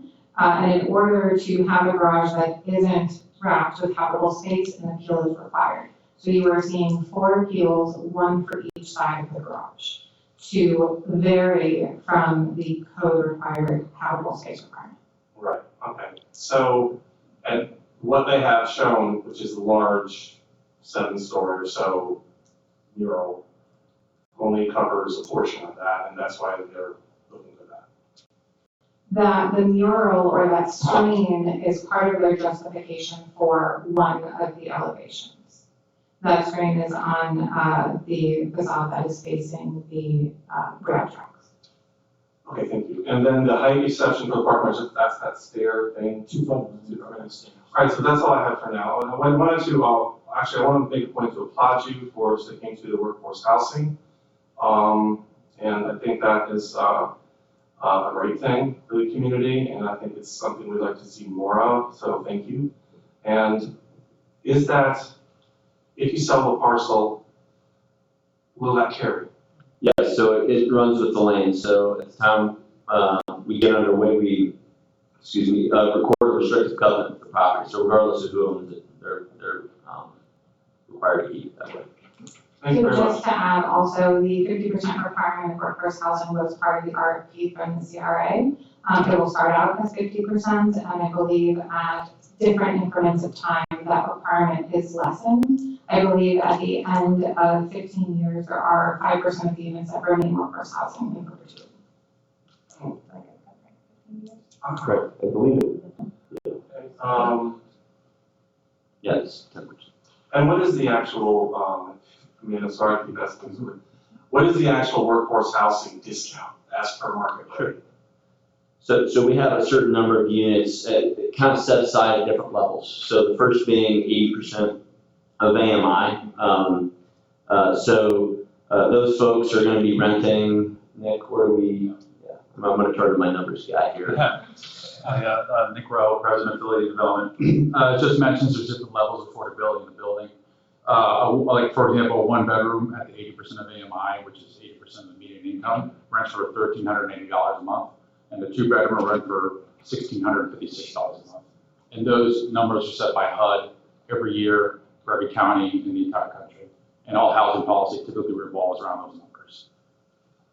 And the 5% after 15 years is in perpetuity, is that what it said? Yes. Okay, great, thank you, nice presentation. So I'm excited. Did I see the Miami Dolphins on that big screen? That's right. Wow, they made it to the Super Bowl? What was I sleeping? I mean, no, that's going to be exciting. I like the way you made some changes since you were here before. I like the porte cochere, the little drop-off area, the abandonment of the alleyway, condensing the garage. So I'm okay with, some of the changes because first, the height is very minimal. For the height of the building and the height of the increase is 2 foot for the stairwell. I'm okay with that. I get the design changes because if you guys remember, if it was a freestanding garage, then it would have to be wrapped all the way around with residential. The way it's designed now, I feel much more comfortable with the appeal and eliminating the residential on the ground floor. So I'm okay with that.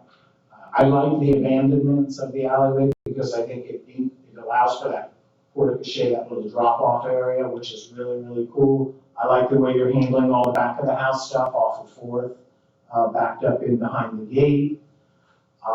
Love the artwork. I love I really do. I think this is the type of project I could support because it feels like you're engaging the public. The motion, the animation video was brilliant because it really allowed you to feel it and see it. And that's kind of what I was looking for. And the project itself doesn't cover every inch of, as we've seen with the previous plan. Nothing against it.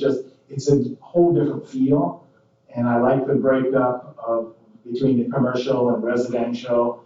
I love what you did to the bus bench. Where's the architect? He did a great job. He really did. He did a great job. I like the bus feature, the bus bench feature, all those little things, the landscaping. If you actually build to what you've shown us here tonight, it's exciting, it fits in, it's compatible, and I'm excited about it and support of it. Thanks. Thank you. I pretty much mirror everything that my colleagues have said. I'd like to think that a lot of the things we said in the November meeting was taken to heart, and I do see the changes were made. So it just makes you feel like our input as a whole was at least looked at and not completely glazed over when making some changes. So I agree. I think it's definitely based on the video, and like you said, it's built to the way that you're planning. It's definitely a place that I can foresee myself, being a patron. So. And the only comment I have, I've got a few. One, the screen, I'm glad you covered the maintenance. That scares me. Faded glory after 5 years in the sun, that could turn a positive to a negative quickly. And remember, I'll put something in for the city. Remember, we're the gateway to the Gulf Stream. So that's a nice thing that you might want to put on that screen also. That's all I have. Is there any public comment? Please.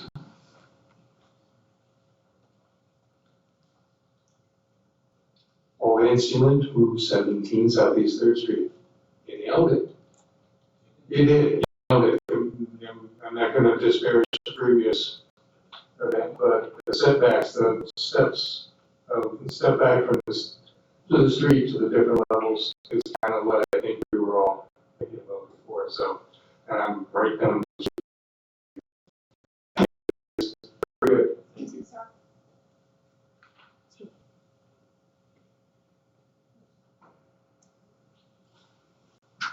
Good evening, I'm Mallory Pleasanton, 235 Southwest 13th Avenue, or alternatively, Boynton Ace Hardware, 510 East Boynton Beach Boulevard. I'm not opposed to this design, other than the fact that the abandonment of the north alleyway that you're talking about impacts my business. It also impacts the gas station directly east of me. And I would ask that you don't abandon the alleyway directly behind my store or the gas station. I think that you can do a project without that small piece of it. And it will still allow us to have our trucks come in and do deliveries. We have, a lot of deliveries. We service a lot of people in Boynton Beach. There's been a lot of discussion at the store regarding this development, and most of it's positive. There are a lot of people that are very emphatic that they want us to stay. In order for us to stay, we have to be able to run our business. So I would ask that you consider that small portion not being abandoned. I'm reasonably certain they can do their part from the edge of my building to the west. Could we get the developer or the architect to address that? And if you could also, ma'am, Does this, the picture depict where we are? If you might want to clarify for myself, like exactly what we're looking at in terms of where your business is? The red dot represents the existing Ace Hardware. Yeah. So at the top of your screen, you'll see the store, and directly behind the store is the portion that in red is my understanding of what they want to abandon. So it's the portion between my store and the current parking lot that the CRA owns, or the city owns. So we would request that you not allow that abandonment on just that portion behind my store. Had you been consulted at all, or did you receive a postcard or anything prior to this meeting tonight? No. Thank you. Okay. So one thing I'd like to point out is that although we are asking for an abandonment of that full right of way, we're not actually building on her portion. So one of the things that we were, studying very closely when we were considering this, and again, the primary component. If you wouldn't mind orientating us. Yes. Upper, this section here, you can see is not being built on. But the right-hand side of the dashed line there, where it says existing alley. Amanda, you've got to transmute that for us because we can't see that. No problem. So this is the existing Ace Hardware. The abandoned request is for this area right here. And that new dash line represents the split of the abandoned area. When right-of-ways are abandoned, half of the land goes to each side of the road, and they are proposing within their portions of the road to landscape those areas, leaving access to. Would there be enough of that alleyway left to be able to get a tractor trailer through? So right now, when we were looking at that, we felt like you could easily get a tractor trailer through. There's 2 points of ingress and egress throughout there. Again, we're not proposing to build on that. Typically what happens when we're looking for abandonment, she's going to pick up half of that as her property. I think this needs to be clarified with her. So generally speaking, that's added property on their behalf, which is generally speaking, makes the numbers work pretty well for them if they're given some additional property. Can you see that? Can you see that clearly when, Amanda, would you do the red dot again and move the red dot? Can you see your access and that the way that line, you get half of the abandoned alley. So I don't know whether that's actually distance or. I think we're talking about 5 feet, so we're not talking about a big. Yeah, but. No, it's, you're gonna get about 10 feet, it's probably 20 feet wide, no? Yeah, it's a Should be little more. 11, Yes, the I lanes of believe- traffic are 11 feet, so it should be 22 feet approximately. Correct. Yes, and as you can see, the building is not directly up on the alley, so there's still, probably another, what would you say, 15 feet or Yeah, so? 12 and a half. 12 and a half, 15 feet between the building and the alleyway, so we still have, that 12 feet plus the additional 12 to 15 feet is definitely enough, to accommodate a truck. Well, if you would also be able to work with that landscaping and just scale it back in a little bit if that's possible, Amanda, so that there is enough room for a truck coming down there, because it could be a box truck or a tractor trailer, and having driven those, I understand what you're saying. The other concern we have is that our power poles are right beside that alleyway on the south side of the alley. And it's not real clear to me what you thought was gonna happen with all those power poles that give myself the ice cream shop and the gas station power. The existing power lines will be undergrounded or relocated. That answers that. And the other question that we had is, I'm sorry, you're going back and forth amongst yourselves, but is that okay with you if she were to ask you directly? Absolutely, yeah, sure. the other question we had to do with the sewer lines that come out, things that come out from my building and go underneath that alleyway to wherever they go. We will not be impacting your utility service. It goes to the alley where the city services it in the alley. It's not going over. That's right. any property. Everything is serviced there through the alley. Right, the services go down the alley and then go branch off to our building. So those services in the alleyway are remaining intact, so we're not messing with those.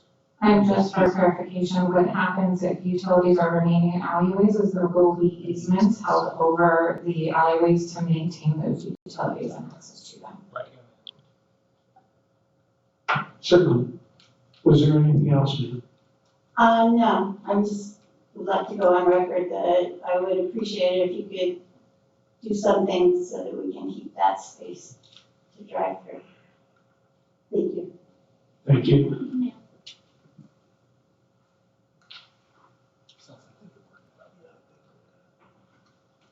Yes, sir. Oh, for the record, again, Mark Meyer, 633 Ocean Inlet Drive, current president of Inca.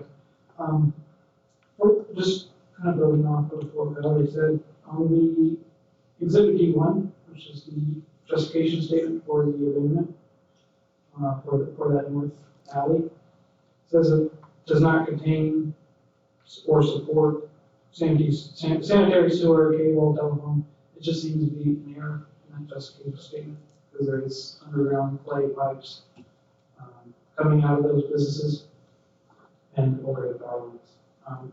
Would this be the time to talk about other concerns, or should I wait for those particular items?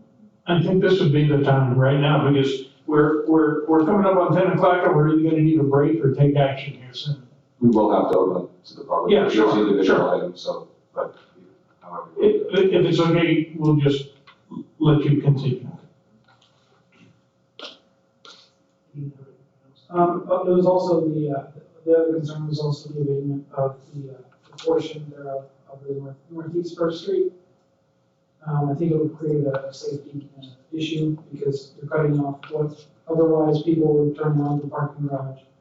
Excuse me, there's access there, but for loading and that's such thing, they're gonna be backing out, at least what it looks like on Fourth Street. Just a couple of cleanup items, I think, concerns related to pedestrian access. Originally, when it came through the RFP process, it looked like there was a substantial more amount of public space. Full disclosure, I aim to meet with the group sometime this Wednesday, and hopefully clarify some of those things. But it does look like there was a reduction in public amenity space from the original RFP. That's all for me. Thank you, Mark. Quick question, you were Inca, can you explain to me what that is? So I know, Yeah, absolutely. Inca is a nonprofit, started in the mid-1990s. It represents all a lot of the non-HOA communities in District 2 that are on the east side of Federal. Perfect, thank you. Yeah, no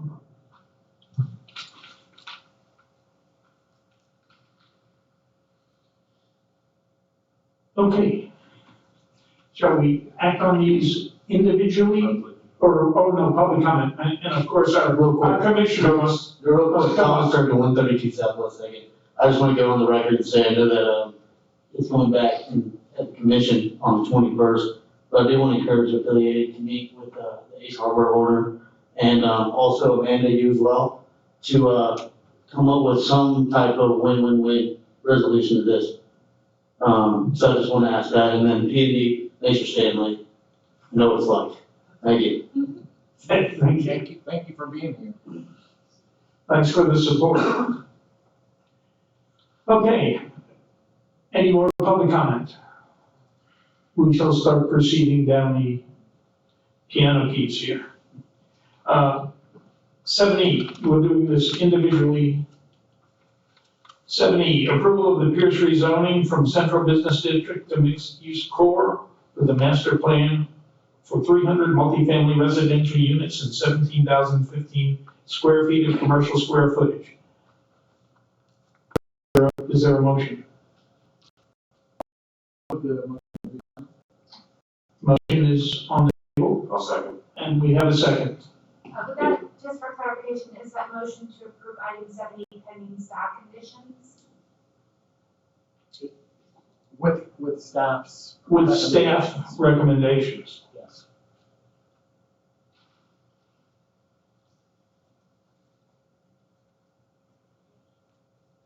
And who's my second? We have a second. We're, no more discussion? Yeah, sure. You got it. All right, so, I'm still a little unclear on this one, and, not sure I'm gonna get it based on some of what I was told. I'm not sure I realize the city would like to rezone it. I'm not sure, I guess so it would just fall under that appropriate moniker. It's really the full reason. But I'm wondering if the density of 300, if the square footage of retail, which was a little more, to be honest with you, but, just a little unclear on that particular item. I'm just not sure I'm gonna find clarity here today, but. If it's helpful, the zoning district is much more than just the allowable height, if that's what we're referring to. This is taking advantage of the density within mixed-use square that's currently allowed, which again, as they were submitted before the latest amendment to these zoning districts, they are permitted to apply for. And they could have technically gone for, 100 feet, they could, and they didn't. It is within the right. Could have done that. 150. Okay, I think I know where I'm going with this. Thank you for the clarity. Thank you. Any more questions? Call the roll, please. I'm sorry, I just needed to confirm the second was Harper. Yes. Okay, thank you. Mr. Harper, Yes. Mr. McGuire, Yes. Mr. Remicchio, Yes.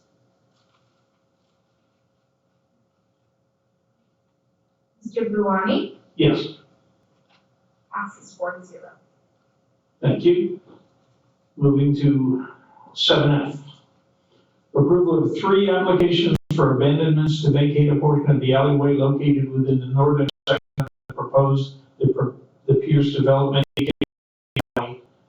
a portion of Northeast First Avenue, and a full length of alleyway located within the southern section of the proposed, the Pierce development, AKA South Alley.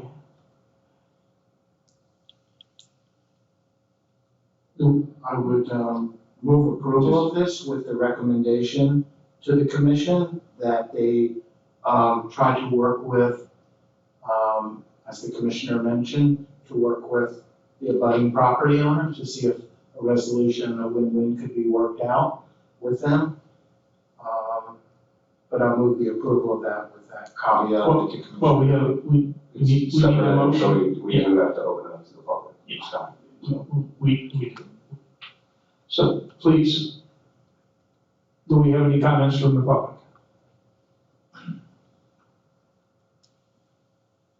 Hearing none. So you didn't even have to stand up yet. Hearing none, we'll call the question.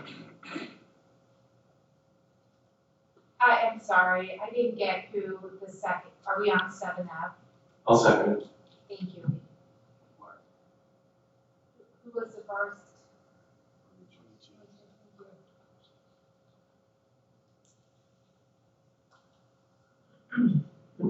With those conditions. Did you get the conditions working with the? Staff conditions and then. Yes. Okay. Is the point of the, meeting with the eighth person separate motion or included with that? That's hard. Just that is part of it. Okay, I'm sorry. Okay, Mr. Harper, Yes. Mr. McGuire, Yes. Mr. Remicchio, Yes. Mr. Buani, Yes. 4-0. Thank you. 7G.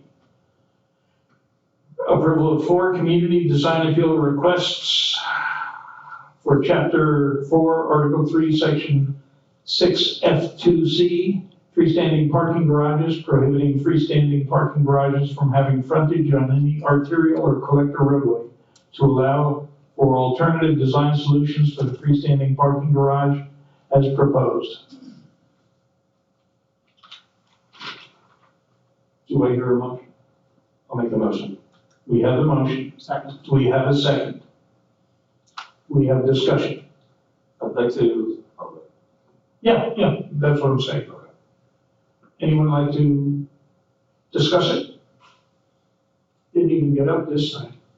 I also like to make a comment. I realize that, that's part of code and we're not exactly following it, but, we have to really focus on moving forward on downtown. And there's going to be details that will come up, and I think that their design acumen and even the colors that they went with were non-traditional, and the vision. So I just want to say that it's not going to be a perfect package, but it's really a pretty package. So that's all I'm going to say. I think we concur. Call the question, please. Mr. Harper, Yes. Mr. McGuire, Yes. Mr. Remigio, Yes. Mr. Buoni. Yes. Thank you.